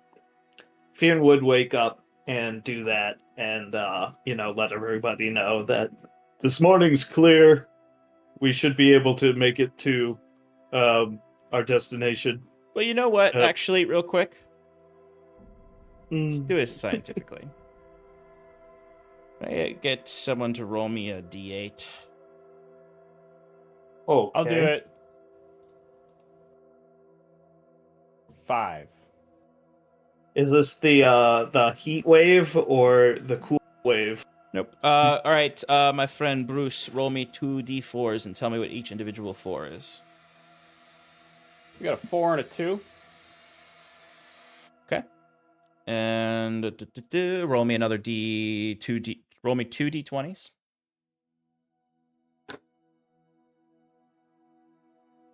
That'd be a 19 and a 10.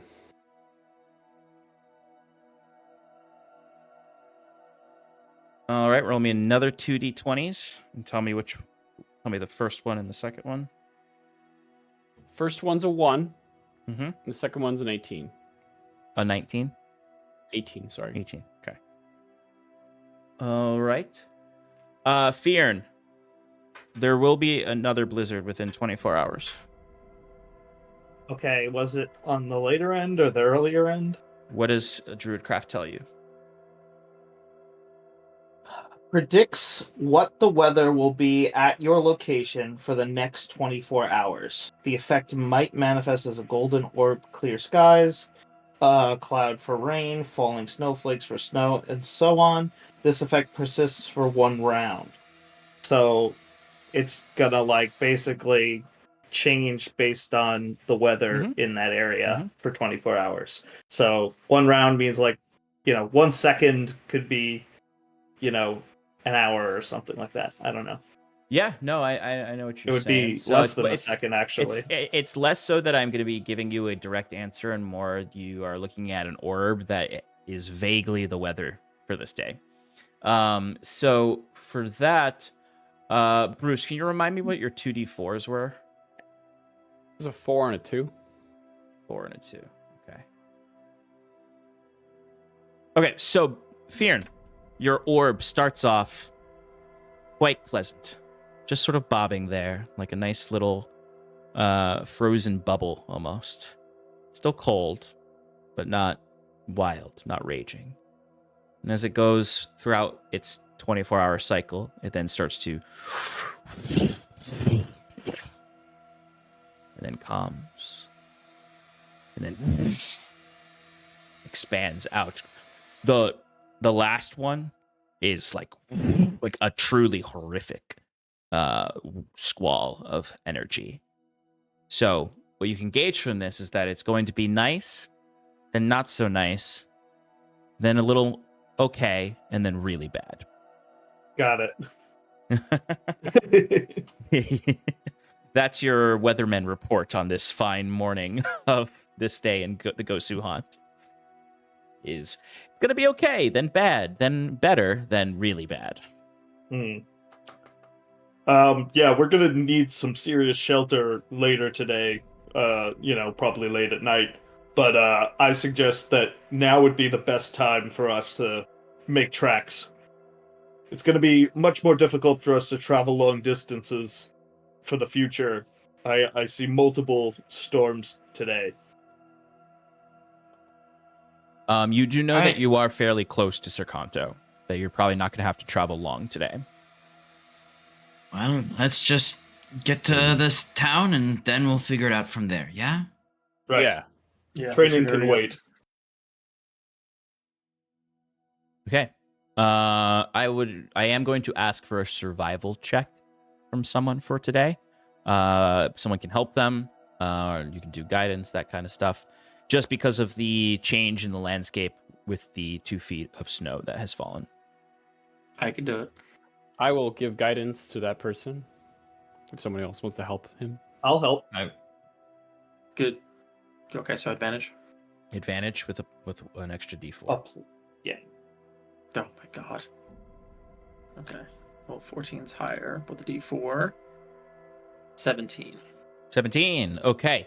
So Septimus, with the help of the maps from the astrology tower and your friends helping you as well, you're able to make sure that you guys are following the road despite the fact you can't really see the road anymore. You're using land suggestions and the maps to really guide you to be able to get to Sercanto. And the morning is very calm. Like, to the point when you almost forgot how horrifying the forest was behind you.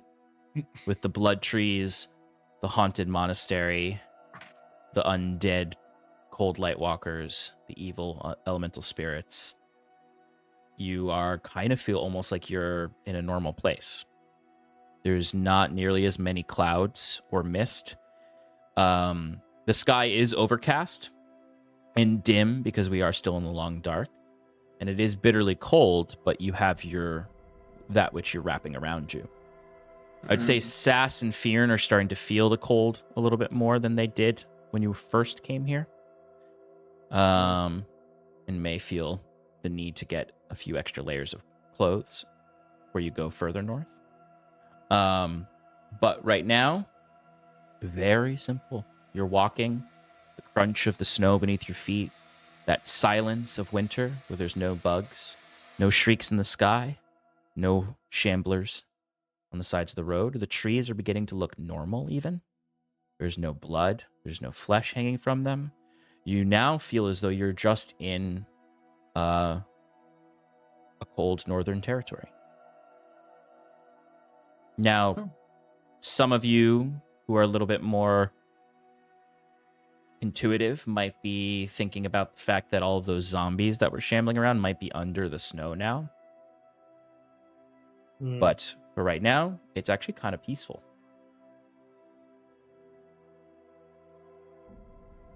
And before you even get to 10 o'clock, you would actually start to smell some smoke on the wind from homes with the burning of wood. In the distance, you can see some smokestacks from what you imagine is a town.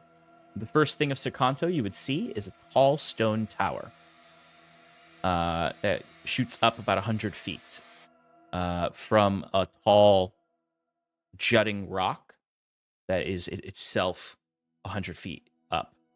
And then you can see at the base several layers of palisade walls. As you can see Sercanto in the distance. There it is. Does it look like a normal town? Does it look like ominous? It's matching this morning vibe. You see smokestacks coming up in a styling of a town. Although, when you get closer, you do hear some shouting, like that of people in a fight. And then you can see in the distance large figures engaged in combat with a group of humanoids. If anyone wants to give a perception check, you can get a better look at this. Sure. Just go ahead and give me that perception check. 14. Okay. It looks like two large, as in the large size of a monster, enemies are fighting a group of humanoids from Sercanto. The large enemies have fur all over their body. They have these long, elongated arms. And they are large. They are fighting with their claws. There seems to be 4 of them attacking a band of warriors that make up some infantry, some archers, some actually mounted onto a creature you've never seen before, Septimus, which looks like a large, burly ostrich with white feathers and blue feathers all over it, with a large axe-like beak.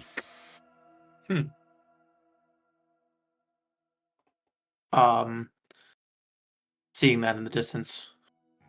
Look, it seems some of the townspeople ahead are in trouble. Maybe we rush, we can go help them. Turning to Jaquette. Be a perfect entrance for Iron and Mana. You took the words right out of my mouth, my friend. Come. Let's be heroes. Hey, Fionn. What? Ooh, look at that thing. When we get close, do we have like a second before we roll initiative? Yeah, you have a second. Just so- for your reference, they're about 200 feet away right now. Okay, so when we get a little bit closer, Mhm. like right when we're about to hit initiative, I want to cast Sanctuary on myself as a bonus action and cast Haste on Fionn. Okay. So I'll probably imagine you want to do that maybe 90 feet away. Yeah, that would be perfect. Okay. Yeah, and I imagine Bruce is I don't want to speak for Clayton, but I imagine Bruce is on Fionn's back because there's 2 feet of snow. And Bruce just reaches in the pocket, takes out a lollipop, and just sticks it in Fionn's mouth. It's like, crunch! Bite down now. Okay, so I love this image. There's clearly a fight happening, and the party is sort of slowly moving or quickly moving across this snowy landscape until they eventually get into a bit of a charge, really. Iron and Man is kind of charging forth. So when we get to that, we'll say you're 120 feet, 110 feet, 100 feet. The people engaged in the fight are too engaged to really see you coming. Including the enemies, which you now see are 4 ice trolls. They are quite tall, covered in this dark blue, purplish, indigo fur and skin, with these big, gnarly faces and these long arms with huge, serrated claws on them. As you can see, one just pick a man up and just literally bite his head off. Oh god! Oh my As you god! can see, as that happens, a an axe beak rider comes up and tries to pierce this enemy with a lance as it swings its arm back, knocking him off of his mount. As a few arrows fire from a few archers that are keeping a distance, but clearly these fighters are outmatched by these 4 ice giants or ice trolls. So let's roll initiative. Oh, I wanted to cast spells too. You guys had enough time to be able to cast things before getting up to this. So if you wanted to cast something, you can. Yes, please. One thing or multiple things? I'll say one thing. Okay. I'm gonna go with the Guardian of Nature effect on my armor, which requires me to roll a Constitution. That's right. Which I got a nat 20 on, so don't worry about it. You resist the rot of the gleam rot, but can take advantage of the Guardian of Nature effect. Sweet. Does anyone else have something they want to do before this initiative starts? Yeah, there's not really a great place to hide on this flat snowfield. Mhm. All right, 20 to 25 then. I didn't even roll. Wait, did I? Me neither. I think I did. Oh, Sass got a 20. 20. 20. Okay, 15 to 19. Jacques got a 15.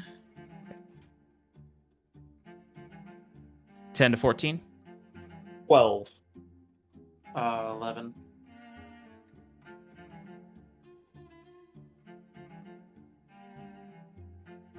Bruce, what'd you get? 1. 1. Okay. Oof.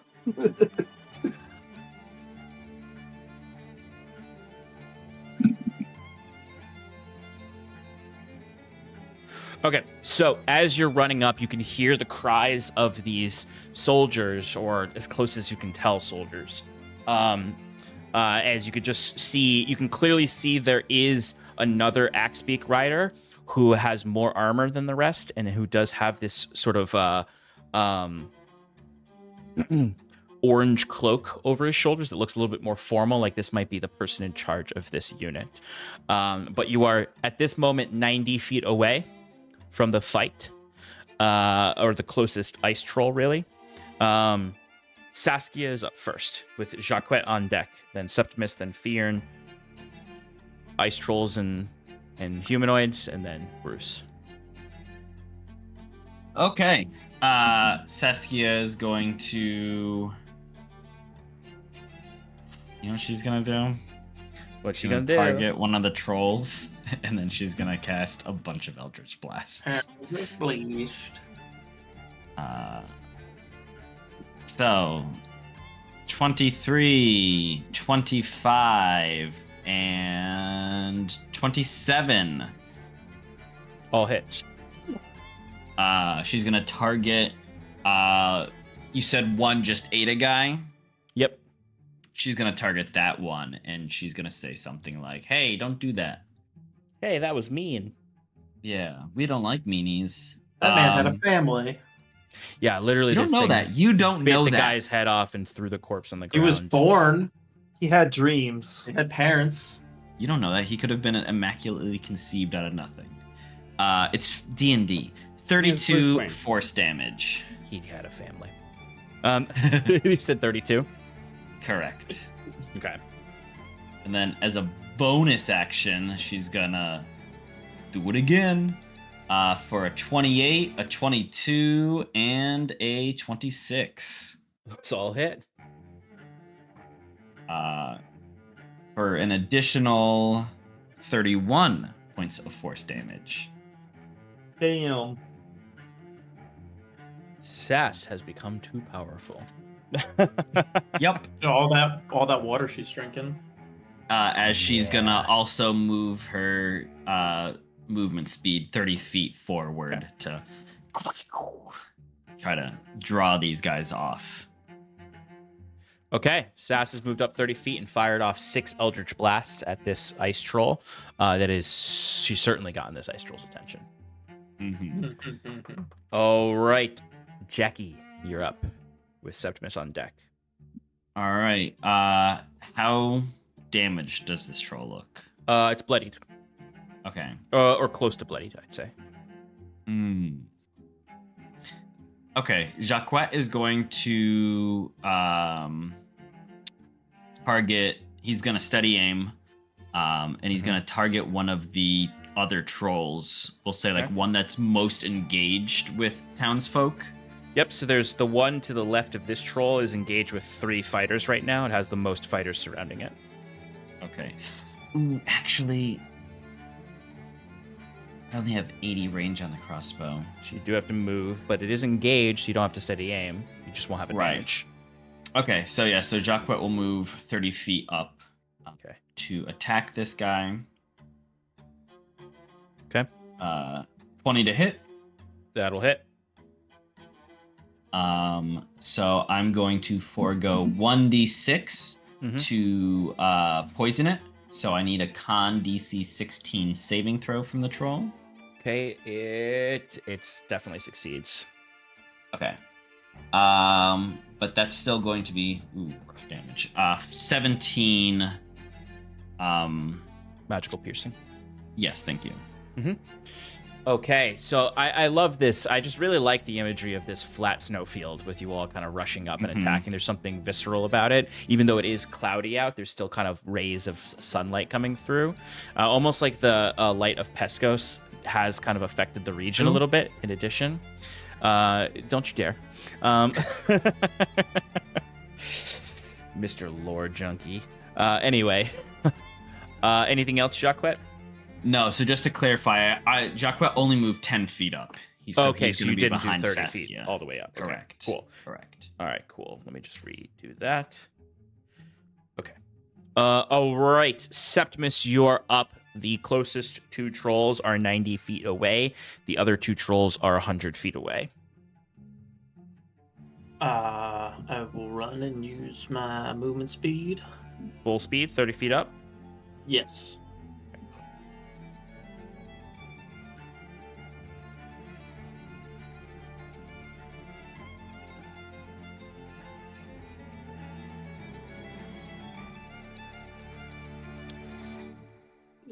And I'll go for a guiding bolt.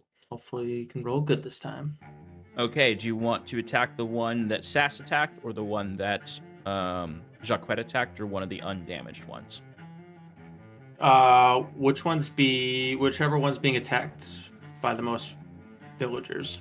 That's the one that's Jacquet attacked. That one then. Okay. Go for it. Roll to attack. Boom. 17. 17 will hit. Oh, nice. And that is 20 points of radiant damage. Wow, nice. Did something for once. And the next attack on it has advantage. Yeah. I thought I was before Septimus. Nope, you got a 12, you got an 11. Or did I reverse those? Maybe. I got 11. Okay, Yeah. then I reversed those. So It's that's okay. okay You though, go because you guys first this are time. right next to each other. So, Fearin, you are up.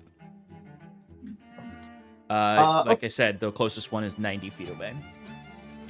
Okay, so I had 30 feet of movement plus. Well, you're also hasted, yeah. Yeah, when so he gets plus within 10 from my Guardian of Nature ability. So I had 40 feet of movement, doubled is 80.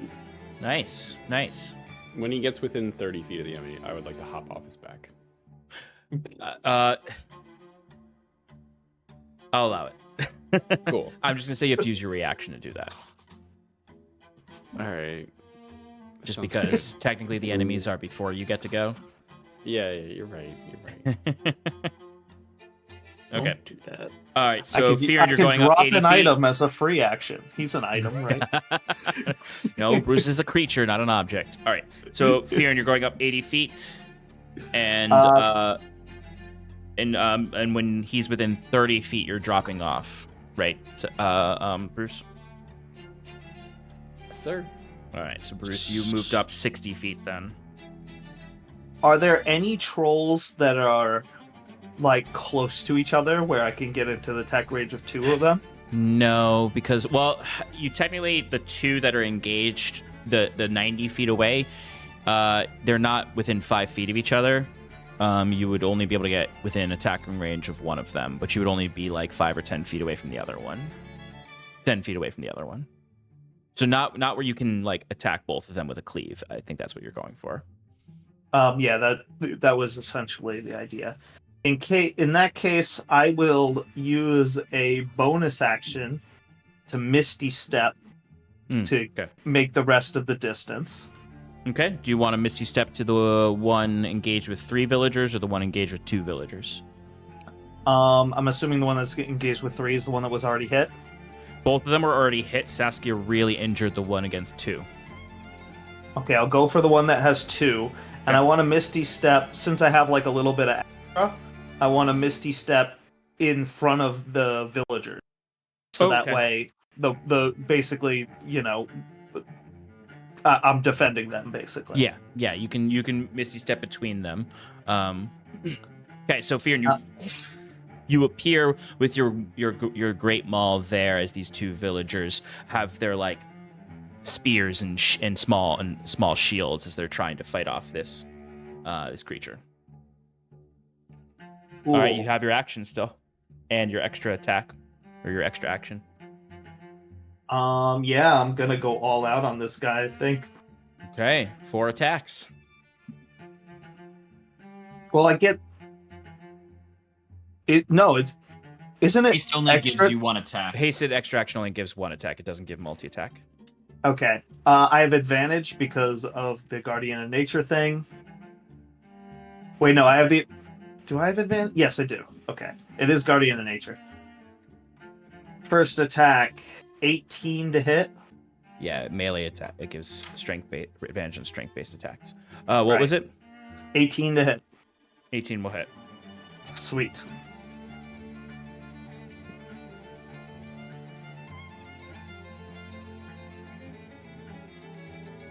That'll be 31 damage. Nice. That's 19 bludgeoning, 12 thunder. Okay. And I'm going to make it roll a con saving throw to attempt to make it go prone. I rolled a 19 on the dice. Okay, that's fine. Going again. Okay.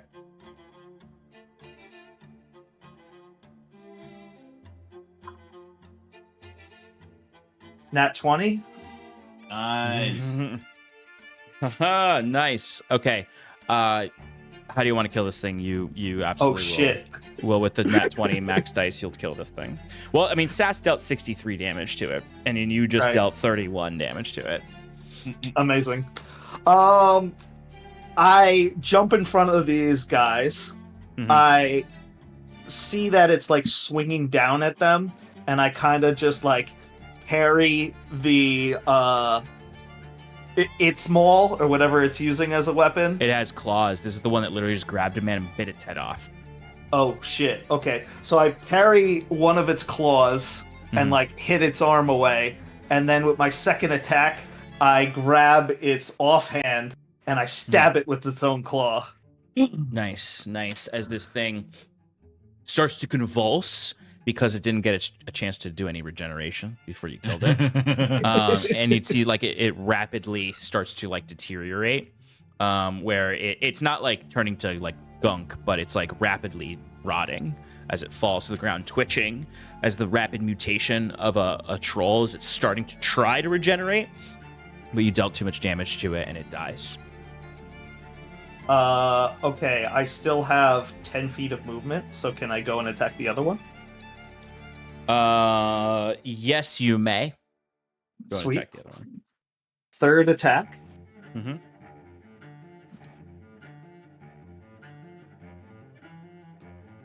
That's a 25 to hit. That will hit.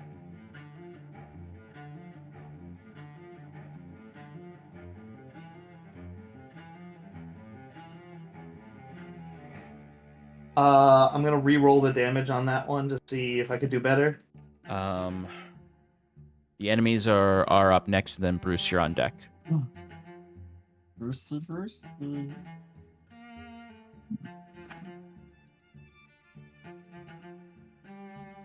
So the first one was 28 damage. The second one was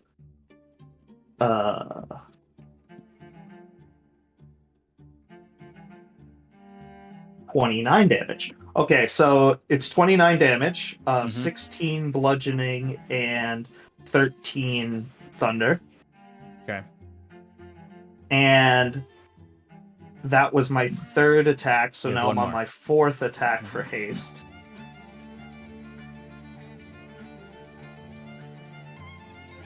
Make it Constitution saving throw. I got an 11. Okay, so it is. One second. Too many tabs are open. Yep, 11. Okay, so it is prone now. Okay, I imagine it like you hit it like in the back of its leg and it drops down to one knee. Cool.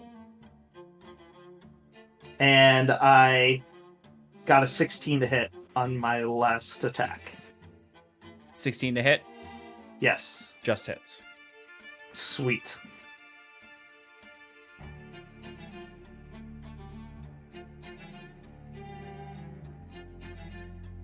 For 20 bludgeoning and 8 thunder damage. Jesus.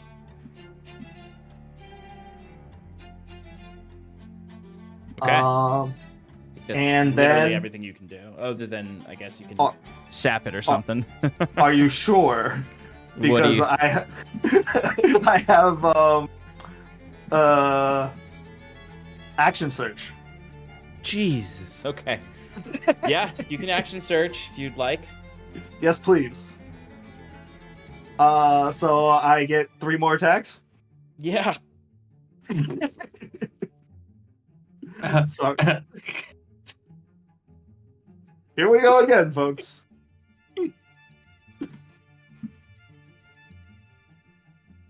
$16 to hit. We know it hits. Yes.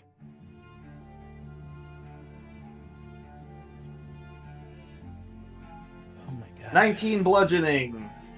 8 thunder damage. Chill, Second- Aaron. No, second Farron, attack. how would you like to kill it? I imagine I just do a spin to win, you know? I just take Yeah. up my mace and I just start spinning around in a circle and I hit it like 18 times in the legs until it's like a puddle on the ground. Mm-hmm. Mm-hmm. Yeah. And then I don't have any more movement to get to the next thing, I'm assuming. You do not. You definitely do not. You are exhausted. I hit it 2 more times while it's dead because I can. Okay. So as you smush this thing's head, and get splattered with troll blood, it is the troll's turn. The 2 trolls that are still alive are immediately going to rage at the destruction of their allies, and all of the villagers begin to freeze as these creatures rage. All of the villagers within 10 feet of these trolls freeze solid ice in that moment as they use their icy rage. And they're going to both run right for you, Farron. You made him mad. You won't like made me when me I'm mad. angry. Are you happy with what you did? Kinda, yeah. I mean, I would be too. First attack, Farron. Okay. Oh, wow. God, of course. 15 to hit. There's 16 Yeah, to that's not hit. gonna hit. Second attack is a 24 to hit. I'm gonna use a reaction to shield, so that doesn't hit. Okay. Your AC, what is your AC now? 25? Nope, it is 27 because Jesus 2 from. Christ. Your AC is 27. 22 AC normally? I have 20 AC. I get +2 from haste, and I get +5 from. Haste. That's what it is. The frickin' Yeah. haste. Okay. Jesus Alex, you've created a monster. You guys are just get ready for what's gonna fucking attack you guys. Now that I'm learning how you can destroy this many encounters. Welcome to my life.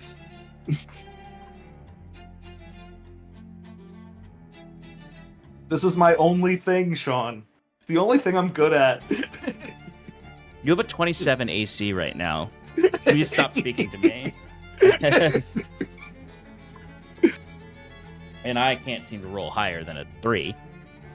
Welcome to my life.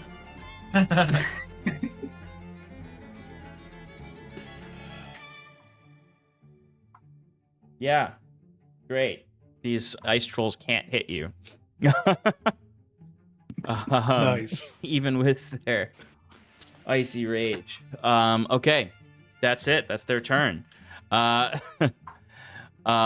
Jesus, I need to reorient this game. Okay. Well, I mean, remember what it was like in the sewers. Yeah, no, I know. Yeah. I know. But I thought that for What it is, it's a few magic items and 2 levels, I guess, really is what. it's 2 levels and not just a few magic items, some game-changing magic items where Sass can deal out 60 damage without Sure. any Yeah, buffs. Yeah. And also getting level 11, which Yeah, proficiency bonus increases and whatnot. It's a she gets an significant additional change of attack tier. Yeah, for- additional attack on her Eldritch Blast, and Theron is And Fjern. Flash. as his additional attack as well. And then just you guys being prepared for every encounter we've had this session too, where you've had the scoop on things. So some villagers are going to hesitantly retreat and fire arrows at these things because they saw their fellow villagers freeze in that moment. Very fair. So I'm gonna send some arrows at these guys. Miss. Wow. Okay. Well, good on the villagers. They're inspired by Fearn as a troop of them get a nat 20 on their arrow volley. Sweet. So they're gonna deal. There's 3 of them. Okay. So. Wow, they actually dealt quite a bit of damage there, as one of the trolls takes a volley of arrows, dealing 26 piercing damage to them with that nat 20. And then last group going to attack the other troll. Most of these villagers are sucking though and missing entirely. But a group of them get a real good volley on the right troll. All right. Bruce, you're up. There is 2 trolls flanking Fearn, but they literally cannot get a hit on them. I imagine like Fearn, like you're blocking things, but also like the plant growth on your armor is just like getting destroyed and then growing back over. Like you are just impervious right now with both your frozen shield also blocking things. So literally just you take 6 attacks to the face and take no damage basically. Sweet. Because unfortunately, ice trolls don't have action surge. But they got rage. They do. These ones do. Bruce, you are up. You are 30 feet from both these trolls, or 30 feet from one, 35 from the other. I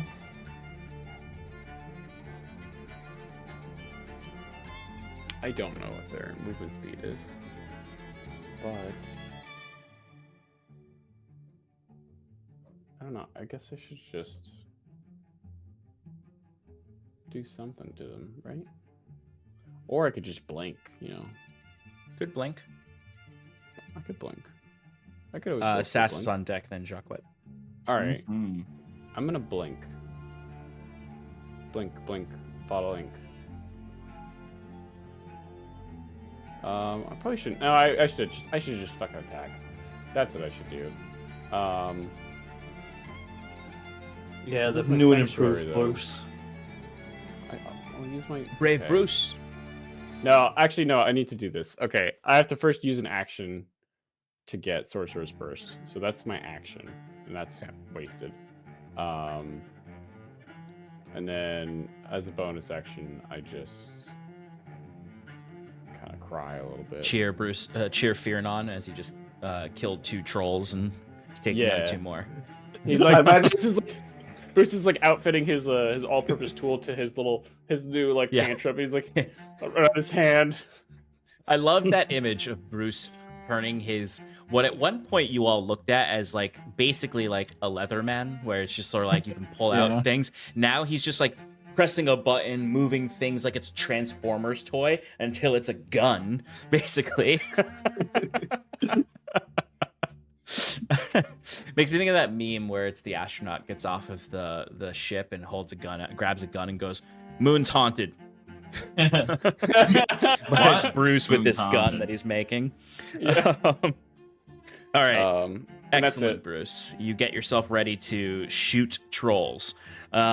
Saskia is up, who is already ready to shoot trolls. Eating him, Um, and they're gonna eat me. so she's gonna move up 30 feet. She's going to attack the one that's more damaged. Okay, that's the right troll who took the volley. So that's an 18, a 22, Hits. and a 17. Hits. The first attack. Oh, Hapa. 37 force damage. Okay. How bloody does this thing look? Just bloodied? It is. Let's see. It's funny enough. It's exactly as bloodied as the last troll when she hit it with 2 bursts of this. So like almost bloodied, but not quite. Okay, so then she will launch the next 3 into it for a 27, Hits. 15, and another Misses. 27. Hits. All right. So that second volley is going to be 29.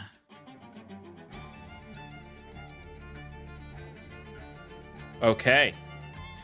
All right, Jackie, you're up. All right. Jacquette will.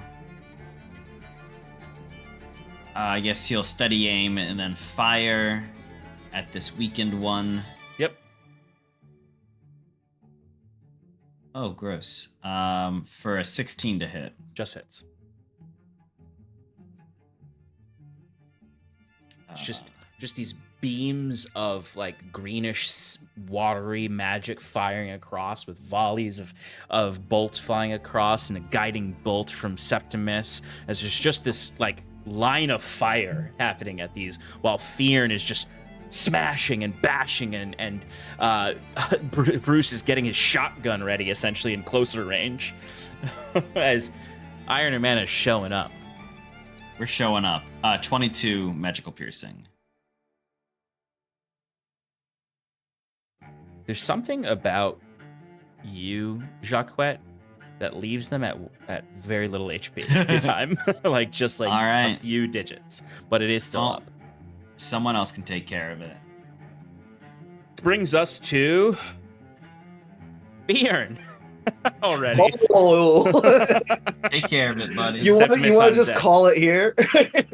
No, I do not, because I also forgot to literally have a lot of that damage for the.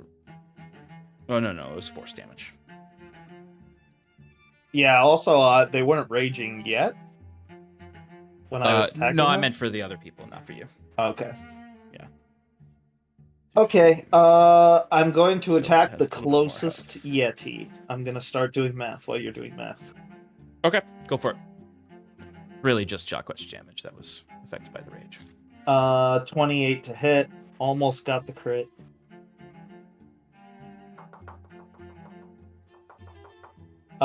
So 15 bludgeoning. On the one that Jacquette just shot. Yes. How do you want to do this? I did a bunch of other damage. I see the arrow points and I hit them accurately with the maul to like stab them deeper in. Yeah, you nail Jacquette's bolt deeper into the troll. Yeah, hell yeah. Does that count as mine or yours? Assist. I'll give it to you. I already got 2. I appreciate that. Jock credits he's loading another bolt. All right, Fear, and you have 3 more attacks, and there's 1 more troll. Okay. Also, I killed a guy, so I get an extra attack with my bonus action. That's correct. So you have 4 more attacks if you'd like. Mm-hmm.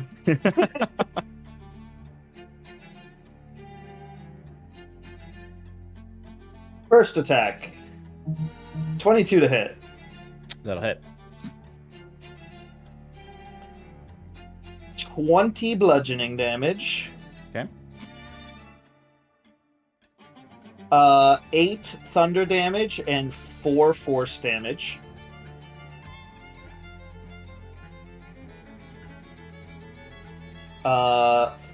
Second out of 3.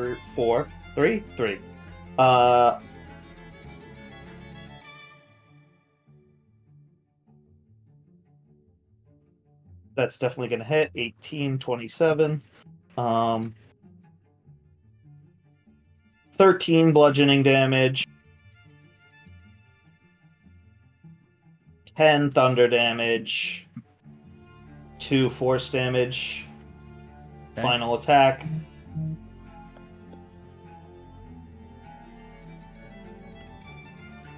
Another 27 to hit. That'll hit. 15 bludgeoning. Don't calculate it yet because I might re-roll it. No, you could calculate it. Okay. So it's 15 bludgeoning damage, 10 thunder damage, and 1 force damage. Oh, I was like, where's the force damage coming from? And I was like, oh yeah, the Guardian of Nature. You said 1 force damage? Right. So I get an extra attack from the killing, and I So also you- got an extra attack from haste. So there's 1 more attack. Yes, correct.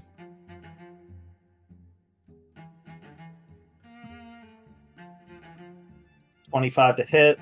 I have to also remember that your Guardian of Nature gives you advantage in all of these, so it Yes. makes more sense now while you're ripping through these. So that's let me roll everything first. Yeah, this is fine. 17 bludgeoning damage, 9 thunder damage, 2 force damage. But then I also have to remember that your Great Weapon Master, like, gives you Gives me an extra so much. +4. Yeah, like Yeah. The damage is starting to calculate more for me. All right, so it was 17. 17 bludgeoning, Yep. 9 thunder, 2 force. Okay. This thing is still alive. Shit. Well, I got nothing else, so Okay. Septimus, I'm good. get ready to steal the kill if you can hit it. If I can hit it. Wow, savage Sean. If I I have can to hit get it. my digs in where I can when Fearn rips through Hey, these trolls like they're minions. how about this? I'm not even gonna roll for it. Let's sacred flame. Sacred Flame it. I'm so mad because I'm not mad really because this is awesome. You guys, this is actually a really awesome entrance for you guys with this Yeah. militia group. But that is absolutely its worst stat. Oh yeah. Oh Yeah. yeah. Sean, you're gonna kill your own troll here. Oh, Michael, I'm so sorry. Nat 20. Nat 20 for a 19 total. All right. You know what? Reaction, silvery barbs. Oh! Jacques, what's the range in Silvery Barbs? 60 feet. You chose not to go 30 feet up, so you're out of range. Oh wait, sorry. It says it's 80 feet when it's so When it's fun. Septimus can actually do something for once. Mhm. I tried. It was close, Septimus. It was close. It's all right. Can you do anything with your bonus action? I think you could summon a spiritual weapon and attack it with that. No. Yeah, because you use could, cantrip. I could, but Okay. Just saying. I don't need to. Okay. I'm just gonna rally the people. It's like, take it Okay. down. Take it down! Take it down! I mean, they will get an attack. The people will get an attack. But the troll is going to get an attack first. So the troll is going to regenerate. Sean. Generated 100. Sean, Yeah, if it's full health. Yeah. I didn't calculate it on my turn, but I did get a weapon ability for each one of those things. So for Flare, could we say that I pushed him after every attack? So I kind of did like sort of Dragon Ball thing where like hit him, ported behind him, and then hit him again, and ported behind him again, and just kept knocking him back and forth. I'll allow it. I'll allow it for the cool flavor. Sweet. Okay, so it regenerates some of its health. Okay, Theron, you are going to immediately take damage because you are within 10 feet of the troll. Unless I pushed it 10 feet away on my last attack. It's too big to push. It's not, but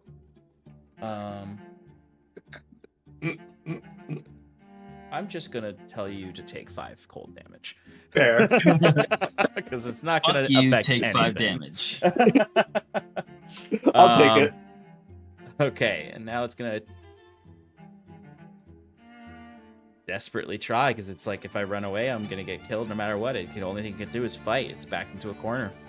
Yeah, pretty much. That's Of the wrong course. village. Of course. Okay, so its first 2 attacks fail miserably, but it does get a nat 20 on the last attack. That's cheating. It's Where's not. the silvery barbs? It's about 20 feet too far away. He wouldn't cast it anyway. Not for you in the.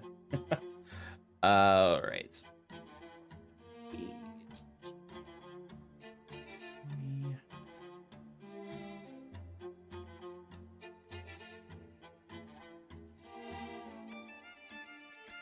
So in its dying breath, it's going to deal some damage to Theron.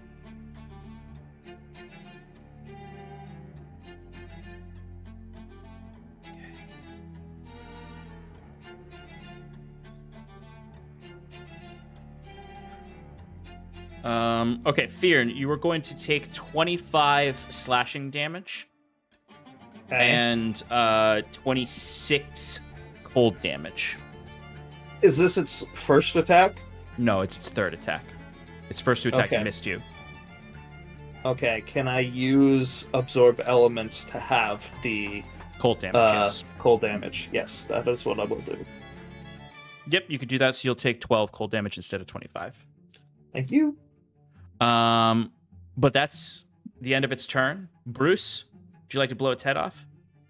John, can I do the honors?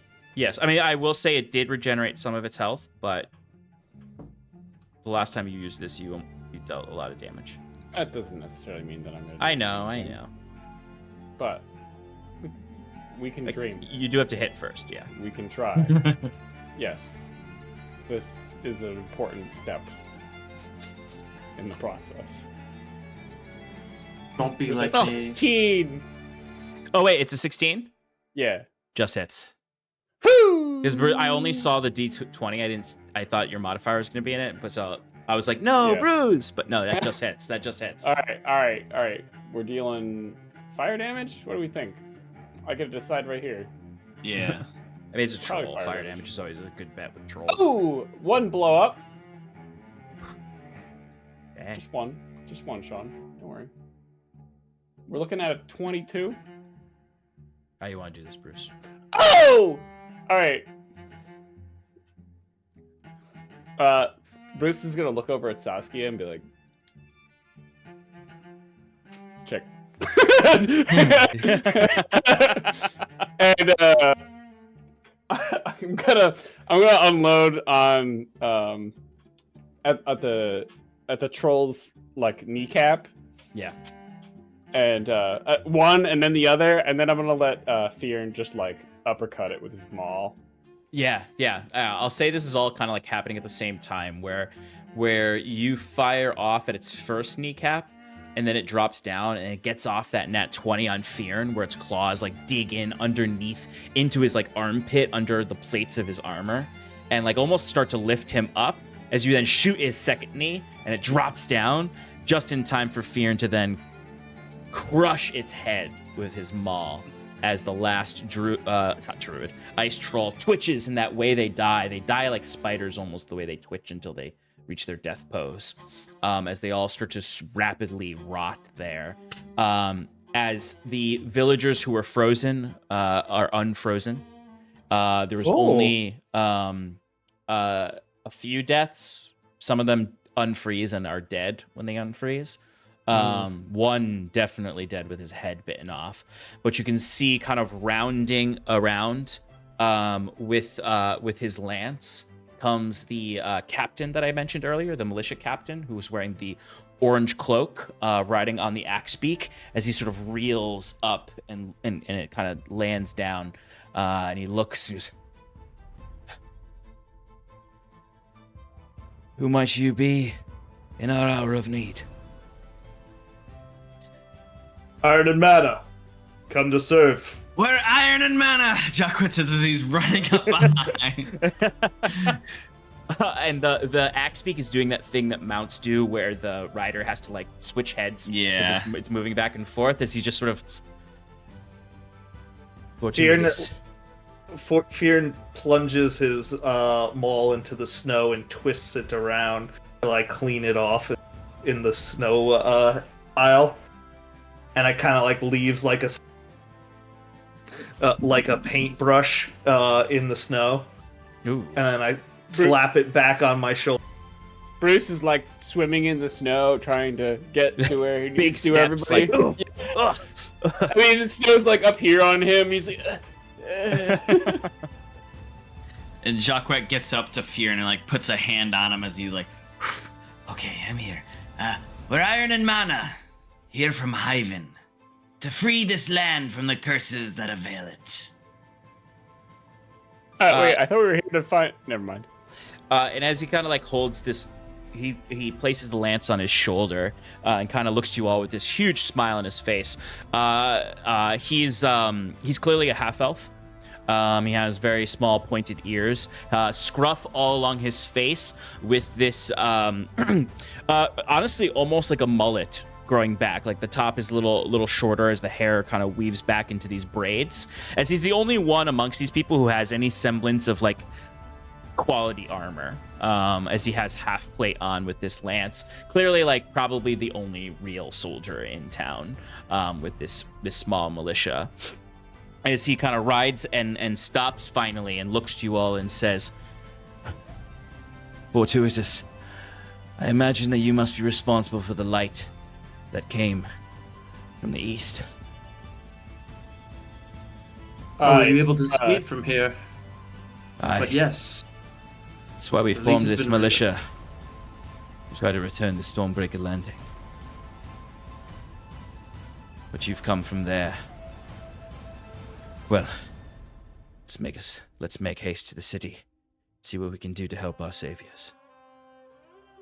Yes, I sense a storm brewing. A particularly rough one tonight. Let's get warm. And as he looks up to the clouds, where it's like actually like it looks like there would never be a storm. There's even rays of sunlight breaking through. But then he kind of looks at you as the guardian of nature armor starts to retract.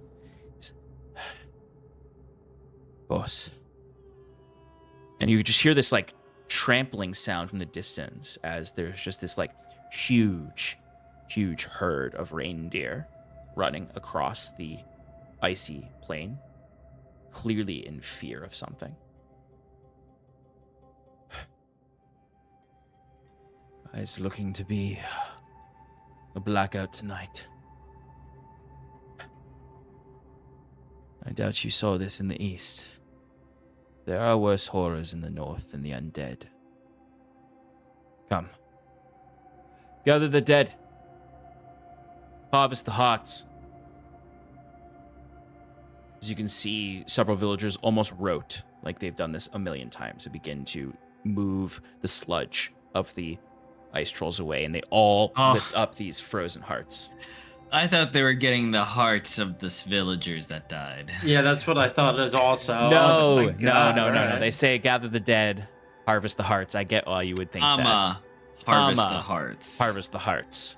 I imagine like you all have a horrified look in his face, and he looks at The troll's heart! The troll's heart!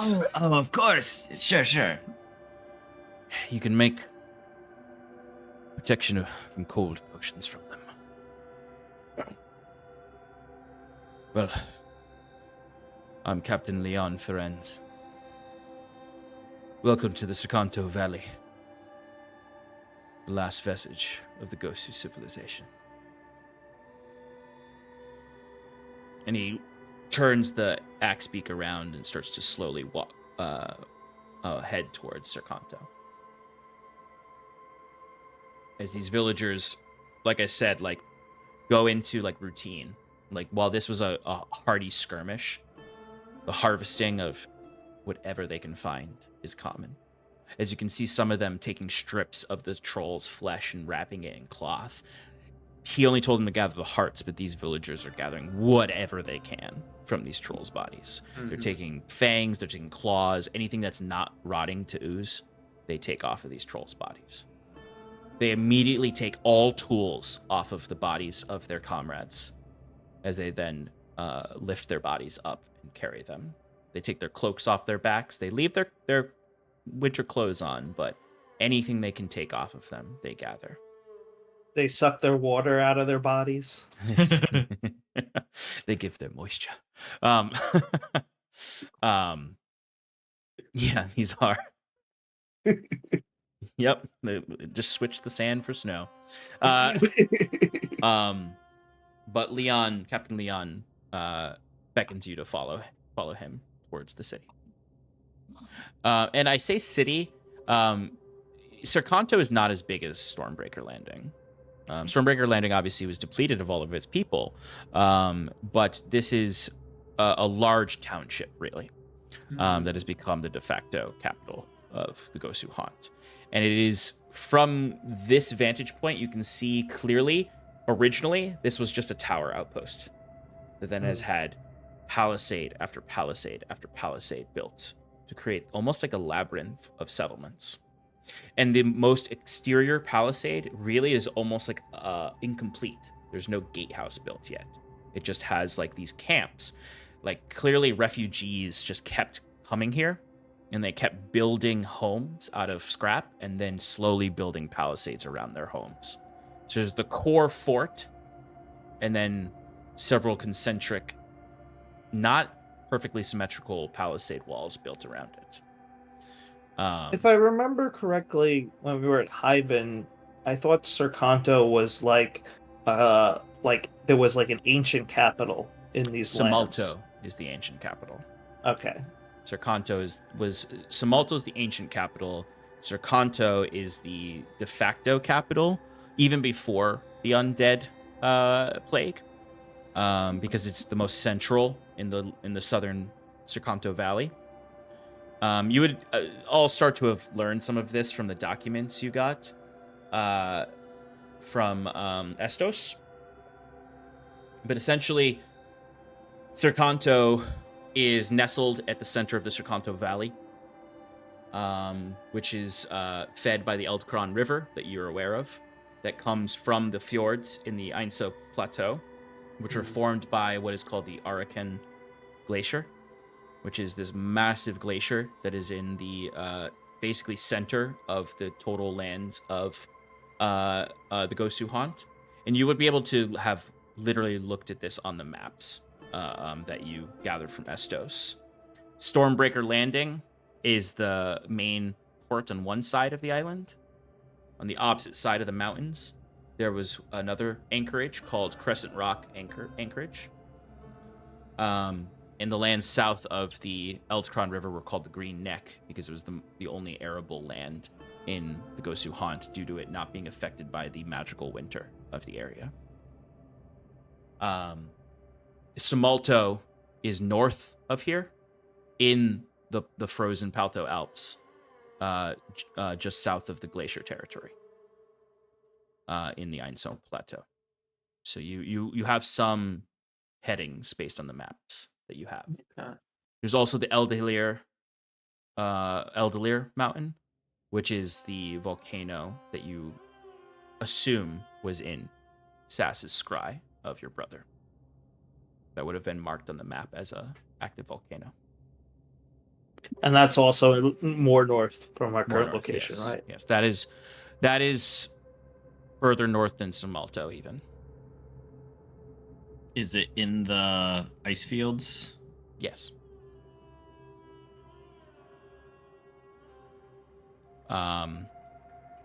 But from the documents you got from Estos, you would know that like the frigid, clearly magical winters predate the plague. The frigid winters destroyed the Northlands, and 99% of the population abandoned it to go south towards either Crescent Rock, Stormbreaker, or Sercanto. So, like, the abandoned cities that Fear and you saw in your dreams were not abandoned due to the plague. They were abandoned due to the magical winters. The plague is what drove everyone to basically create these huge refugee crises in Crescent Rock and Stormbreaker to leave as the plague was coming further south. So, most accounts you have heard from Norland says that the plague came from the north. It's presumed that it is an extension of this magical winter that has come south to finish the job, as they would say.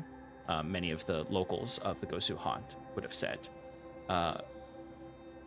But now, Stormbreaker's destroyed, as you saw. Crescent Rock is presumed destroyed. All other settlements are presumed destroyed. Sercanto is all that's left. And completely surrounded by the undead and the brutal winters, so unable to escape. You presume this militia saw the light of the lighthouse relit and decided we can maybe make our way there. Immediately attacked by ice trolls. Great. But I do think that's where we'll end tonight, with this militia heading back towards the palisades of Sercanto. Okay. Alrighty, folks. That's going to be it for us. Hope you enjoyed that. We'll see you all very soon, hopefully, wherever you're enjoying this in the world. Me and Shannon have to work on getting these VODs up so you can enjoy this out there in the world. But good night, everyone. Thank you for joining us for this. Iron and Mana wipes the floor and makes an awesome triumphant entrance. Yeah, I kind of single-handedly killed everything. Iron and Mana, the cleaning crew. Absolutely. All right. Good night, everyone.